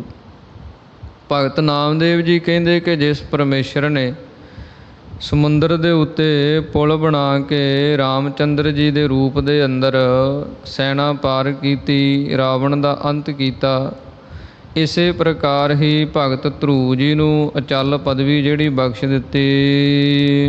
ਨਾਮੇ ਕੇ ਸੁਆਮੀ ਸੀ ਬਹੋਰੀ। ਭਗਤ ਨਾਮਦੇਵ ਜੀ ਕਹਿੰਦੇ ਕਿ ਸਾਡੇ ਸੁਆਮੀ ਮਾਲਕ ਪਰਮੇਸ਼ਰ ਵਾਹਿਗੁਰੂ ਨੇ ਸੀ ਬਹੋਰੀ, ਸੀ ਤੋਂ ਭਾਵ ਹੈ ਜਿਹੜੀ ਸੀਤਾ, ਬਹੋਰੀ ਕਹੀਏ ਵਾਪਸ ਲੈ ਕੇ ਆਂਦੀ। ਕਿ ਜਿਹੜੀ ਸੀਤਾ ਨੂੰ ਰਾਮ ਚੰਦਰ ਜਿਹਦੀ ਧਰਮ ਪਤਨੀ ਨੂੰ ਰਾਵਣ ਲੈ ਗਿਆ ਸੀ ਹਰ ਕੇ, ਉਹਨੂੰ ਫਿਰ ਦੁਬਾਰੇ ਵਾਪਸ ਲੈ ਕੇ ਆਂਦਾ। ਭਗਤ ਨਾਮਦੇਵ ਸਾਹਿਬ ਜੀ ਕਹਿੰਦੇ ਐਸਾ ਜੋ ਸੁਆਮੀ ਸਾਡਾ ਮਾਲਕ ਪਰਮੇਸ਼ਰ ਵਾਹਿਗੁਰੂ ਹੈ, ਇਹ ਉਹਦੇ ਅੰਦਰ ਹੀ ਐਸੇ ਗੁਣ ਤੇ ਐਸੀਆਂ ਖੇਡਾਂ ਹਨ। ਲੰਕ ਭਪੀਖਣ ਆਪਿਓ ਹੋ। ਤੇ ਜਿਹੜਾ ਲੰਕਾ ਦਾ ਰਾਜ ਭਾਗ ਸੀ, ਲੰਕਾ ਜਿੱਤ ਕੇ ਰਾਮਚੰਦਰ ਜੀ ਨੇ, ਤੇ ਜਿਹੜਾ ਭਪੀਖਣ ਰਾਵਣ ਦਾ ਭਰਾ ਸੀ, ਉਸ ਨੂੰ ਆਪਿਓ ਕਹੀਏ ਅਰਪਣ ਕਰ ਦਿੱਤੀ, ਉਹਨੂੰ ਭੇਟਾ ਕਰ ਦਿੱਤੀ। ਉਹਦੇ ਅੰਦਰ ਇੱਛਾ ਸੀ ਕਿ ਰਾਜ ਭਾਗ ਮੈਨੂੰ ਮਿਲ ਜਾਏ, ਤੇ ਉਹ ਸਾਰੀ ਲੰਕਾ ਦਾ ਰਾਜ ਭਾਗ ਦਾ ਮਾਲਕ ਉਸ ਭਪੀਖਣ ਨੂੰ ਬਣਾ ਦਿੱਤਾ। ਇਸੇ ਪ੍ਰਕਾਰ ਹੀ ਭਗਤ ਨਾਮਦੇਵ ਜੀ ਬਚਨ ਕਰਦੇ ਹਨ ਕਿ ਉਹ ਪ੍ਰਮਾਤਮਾ ਦੇ ਐਸੇ ਗੁਣ ਹਨ ਕਿ ਉਸ ਨੇ ਸਰਗੁਣ ਰੂਪ ਦੇ ਅੰਦਰ ਸ੍ਰੀ ਗੁਰੂ ਨਾਨਕ ਦੇਵ ਮਹਾਰਾਜ ਜੀ ਪਰਮੇਸ਼ਰ ਦਾ ਰੂਪ ਹੋਏ, ਤੇ ਉਹਨਾਂ ਨੇ ਜਲਦ ਬਾਂਧ ਧਰੂ ਥਾਪਿਓ ਹੋ। ਇਹ ਸੰਸਾਰ ਇੱਕ ਇਹ ਵੀ ਸਮੁੰਦਰ ਹੈ, ਇਹਦੇ ਤੋਂ ਪਾਰ ਹੋਣ ਵਾਸਤੇ ਜਿਹੜਾ ਨਾਮ ਦਾ ਤੇ ਪ੍ਰਭੂ ਦੀ ਸਿਫਤ ਸਲਾਹ ਦਾ ਪੁਲ ਸੀ, ਇਹ ਬਣਾ ਦਿੱਤਾ ਕਿ ਜਿਹਨੇ ਪਾਰ ਹੋਣਾ ਉਹ ਪਰਮੇਸ਼ਰ ਦਾ ਨਾਮ ਜਪੇ, ਪ੍ਰਮਾਤਮਾ ਦੀ ਸਿਫਤ ਸਲਾਹ ਕਰੇ, ਉਹ ਸੰਸਾਰ ਸਮੁੰਦਰ ਤੋਂ ਪਾਰ ਹੋ ਜਾਏਗਾ। ਤੇ ਧਰੂ ਦੀ ਨਿਆਈ ਉਹਦੀ ਬਿਰਤੀ ਜਿਹੜੀ ਹੈ ਅਟਲ ਹੋ ਜਾਏਗੀ, ਉਹਨੂੰ ਅਚਲ ਪਦਵੀ ਦੀ ਪ੍ਰਾਪਤੀ ਹੋ ਜਾਏਗੀ। ਨਾਮੇ ਕੇ ਸੁਆਮੀ ਸੀਬ ਹੋਰੀ। ਇਸੇ ਪ੍ਰਕਾਰ ਹੀ ਜਿਹੜੀ ਸ਼ਾਂਤੀ ਰੂਪੀ ਸੀਤਾ ਸੀ, ਸਭ ਦੇ ਹਿਰਦੇ ਵਿੱਚੋਂ ਅਲੋਪ ਹੋ ਗਈ ਸੀ। ਸ੍ਰੀ ਗੁਰੂ ਨਾਨਕ ਦੇਵ ਮਹਾਰਾਜ ਜੀ ਦੇ ਆਇਆਂ 'ਤੇ ਪਹਿਲਾਂ ਹਿੰਦੂ ਬ੍ਰਾਹਮਣ, ਇਸੇ ਪ੍ਰਕਾਰ ਜਿਹੜੇ ਮੁਸਲਮਾਨ ਸਨ, ਆਪੋ ਵਿੱਚ ਦੀ ਲੜਦੇ, ਖਹਿ ਖਹਿ ਮਰਦੇ ਬਾਹਮਣ ਮੌਲਾਣੇ। ਭਾਈ ਗੁਰਦਾਸ ਜੀ ਨੇ ਜ਼ਿਕਰ ਕੀਤਾ ਕਿ ਮੁਸਲਮਾਨ ਜਿਹੜੇ ਸਨ ਮੰਦਰ ਢਾਹ ਦਿੰਦੇ, ਮੂਰਤੀਆਂ ਭੰਨ ਦਿੰਦੇ, ਇਹਨਾਂ ਨੂੰ ਗੁਲਾਮ ਬਣਾ ਲੈਂਦੇ ਹਿੰਦੂਆਂ ਨੂੰ। ਨਫ਼ਰਤ ਸੀ ਅੰਦਰ, ਸ਼ਾਂਤੀ ਨਹੀਂ ਸੀ। ਸ੍ਰੀ ਗੁਰੂ ਨਾਨਕ ਦੇਵ ਮਹਾਰਾਜ ਜੀ ਨੇ ਦੋਨਾਂ ਨੂੰ ਉਪਦੇਸ਼ ਕੀਤਾ। ਹਿੰਦੂ ਜਿਹੜੇ, ਉਹਨਾਂ ਦੇ ਅੰਦਰ ਵੀ ਸ਼ਾਂਤੀ ਜਿਹੜੀ ਉਹ ਵਾਪਸ ਲੈ ਕੇ ਆਂਦੀ, ਮੁਸਲਮਾਨਾਂ ਦੇ ਅੰਦਰ ਵੀ ਜਿਹੜੀ ਅੱਲਾ ਦੀ ਅਸਲੀ ਭਗਤੀ ਸੀ, ਸ਼ਾਂਤੀ ਸੀ, ਉਹਨੂੰ ਕਾਇਮ ਕੀਤਾ। ਸੀਬ ਬਹੋਰੀ ਲੰਕ ਭਪੀਖਣ ਆਪਿਓ ਹੋ। ਇਸੇ ਪ੍ਰਕਾਰ ਹੀ ਜਿਹੜੀ ਇਹ ਸਰੀਰ ਕਾਇਆ ਹੈ, ਇਹ ਇੱਕ ਕਿਲੇ ਦੀ ਨਿਆਈ ਹੈ, ਲੰਕਾ ਦੀ ਨਿਆਈ ਹੈ। ਇਹਦੇ ਵਿੱਚ ਜਿੰਨੇ ਇੰਦਰੇ ਸਾਡੇ ਹੈ, ਇਹ ਆਪ ਮੁਹਾਰੇ ਹੋ ਕੇ ਵਿਸ਼ੇ ਵਿਕਾਰਾਂ ਨੂੰ ਭੋਗਦੇ ਹੈ, ਸਾਡੇ ਅਧੀਨ ਨਹੀਂ ਹੈ। ਮਨ ਜਿਹੜਾ ਇਹਨਾਂ ਦੇ ਵਿੱਚ ਲੱਗਿਆ ਰਹਿੰਦਾ। ਪਰ ਸ੍ਰੀ ਗੁਰੂ ਨਾਨਕ ਦੇਵ ਮਹਾਰਾਜ ਜੀ ਨੇ ਨਾਮ ਦਾ ਉਪਦੇਸ਼ ਕਰਕੇ, ਸਿੱਖਿਆ ਬਖਸ਼ਿਸ਼ ਕਰਕੇ, ਜਿਹੜਾ ਮਨ ਸੀ, ਇੰਦਰੀਏ ਸੀ, ਸਾਰੇ ਹੀ ਇਹ ਅਧੀਨ ਕਰ ਦਿੱਤੇ। ਨਾਮ ਦੇ ਆਸਰੇ ਰਹਿਣ ਵਾਲੇ, ਕਮਾਈ ਦੇ ਆਸਰੇ ਰਹਿਣ ਵਾਲੇ, ਉਹਨਾਂ ਨੇ ਗੁਰੂ ਦੇ ਉਪਦੇਸ਼ ਦੁਆਰਾ ਮਨ ਵੀ ਵਸ ਕਰ ਲਿਆ, ਇੰਦਰੀਏ ਵੀ ਵਸ ਕਰ ਲਏ, ਇਹਨਾਂ ਦੇ ਵਿਸ਼ੇ ਵਿਕਾਰ ਵੀ ਰੋਕ ਲਏ, ਤੇ ਇਹ ਸਰੀਰ ਦੇ ਕਾਇਆ ਦੇ ਰਾਜ ਭਾਗ ਦੇ ਮਾਲਕ ਬਣ ਗਏ। ਇਸ ਪ੍ਰਕਾਰ ਭਗਤ ਨਾਮਦੇਵ ਸਾਹਿਬ ਜੀ ਨੇ ਇਸ ਪਾਵਨ ਪਵਿੱਤਰ ਸ਼ਬਦ ਦੇ ਅੰਦਰ ਉਹ ਪ੍ਰਮਾਤਮਾ ਦੀ ਸਿਫਤ ਸਲਾਹ ਕਿ ਕਿਵੇਂ ਉਹ ਆਪਣੇ ਭਗਤਾਂ ਦੇ ਕਾਰਜ ਕਰਦਾ। ਹਰ ਜੁਗ ਜੁਗ ਭਗਤੋ ਪਾਇਆ, ਪੈਜ ਰੱਖਦਾ ਆਇਆ ਰਾਮ ਰਾਜੇ। ਆਪਣੇ ਭਗਤਾਂ ਦੀ ਉਹ ਪੈਜ ਪਰਮੇਸ਼ਰ ਵਾਹਿਗੁਰੂ ਆਪ ਹੀ ਧੁਰ ਤੋਂ ਰੱਖਦਾ ਆਇਆ ਤੇ ਅੱਗੇ ਵੀ ਰੱਖਦਾ ਹੈ। ਇਸ ਪ੍ਰਕਾਰ ਇਹ ਪਾਵਨ ਸ਼ਬਦ ਦੇ ਅੰਦਰ ਭਗਤ ਨਾਮਦੇਵ ਜੀ ਨੇ ਸੁੰਦਰ ਉਪਦੇਸ਼ਾਂ ਦੀ ਬਖਸ਼ਿਸ਼ ਕੀਤੀ ਹੈ। ਸੋ ਇਹਦੇ ਨਾਲ ਹੀ ਸਮਾਪਤੀ ਹੈ। ਹੋਈਆਂ ਭੁੱਲਾਂ ਚੁੱਕਾਂ ਦੀ ਮਾਫੀ। ਅਖੀਰਲੀਆਂ ਪੰਕਤੀਆਂ ਪੜ੍ਹ ਕੇ ਸਮਾਪਤੀ ਹੈ ਜੀ। ਵੇਡੀ ਕੇ ਗੁਣ ਸੁਨਰੀ ਬਾਈ, ਜਲਦ ਬਾਂਧ ਧਰੂ ਥਾਪਿਓ ਹੋ। ਨਾਮੇ ਕੇ ਸੁਆਮੀ ਸੀਬ ਹੋਰੀ, ਲੰਕ ਭਪੀਖਣ ਆਪਿਓ ਹੋ। ਵਾਹਿਗੁਰੂ ਜੀ ਕਾ ਖਾਲਸਾ, ਵਾਹਿਗੁਰੂ ਜੀ ਕੀ ਫਤਿਹ। ਹੇ ਗੋਬਿੰਦ, ਹੇ ਗੋਪਾਲ, ਹੇ ਦਇਆਲ ਲਾਲ, ਪ੍ਰਾਨਨਾਥ ਅਨਾਥ ਸਖੇ, ਦੀਨ ਦਰਦ ਨਿਵਾਰ। ਹੇ ਸਮਰੱਥ ਅਗਮ ਪੂਰਨ, ਮੋਹਿ ਮਇਆ ਧਾਰ। ਅੰਧਕੂਪ ਮਹਾਭਿਆਨ, ਨਾਨਕ ਪਾਰ ਉਤਾਰ। ਆਏ ਪ੍ਰਭ ਸਰਣਾਗਤੀ, ਕਿਰਪਾ ਨਿਧ ਦਇਆਲ।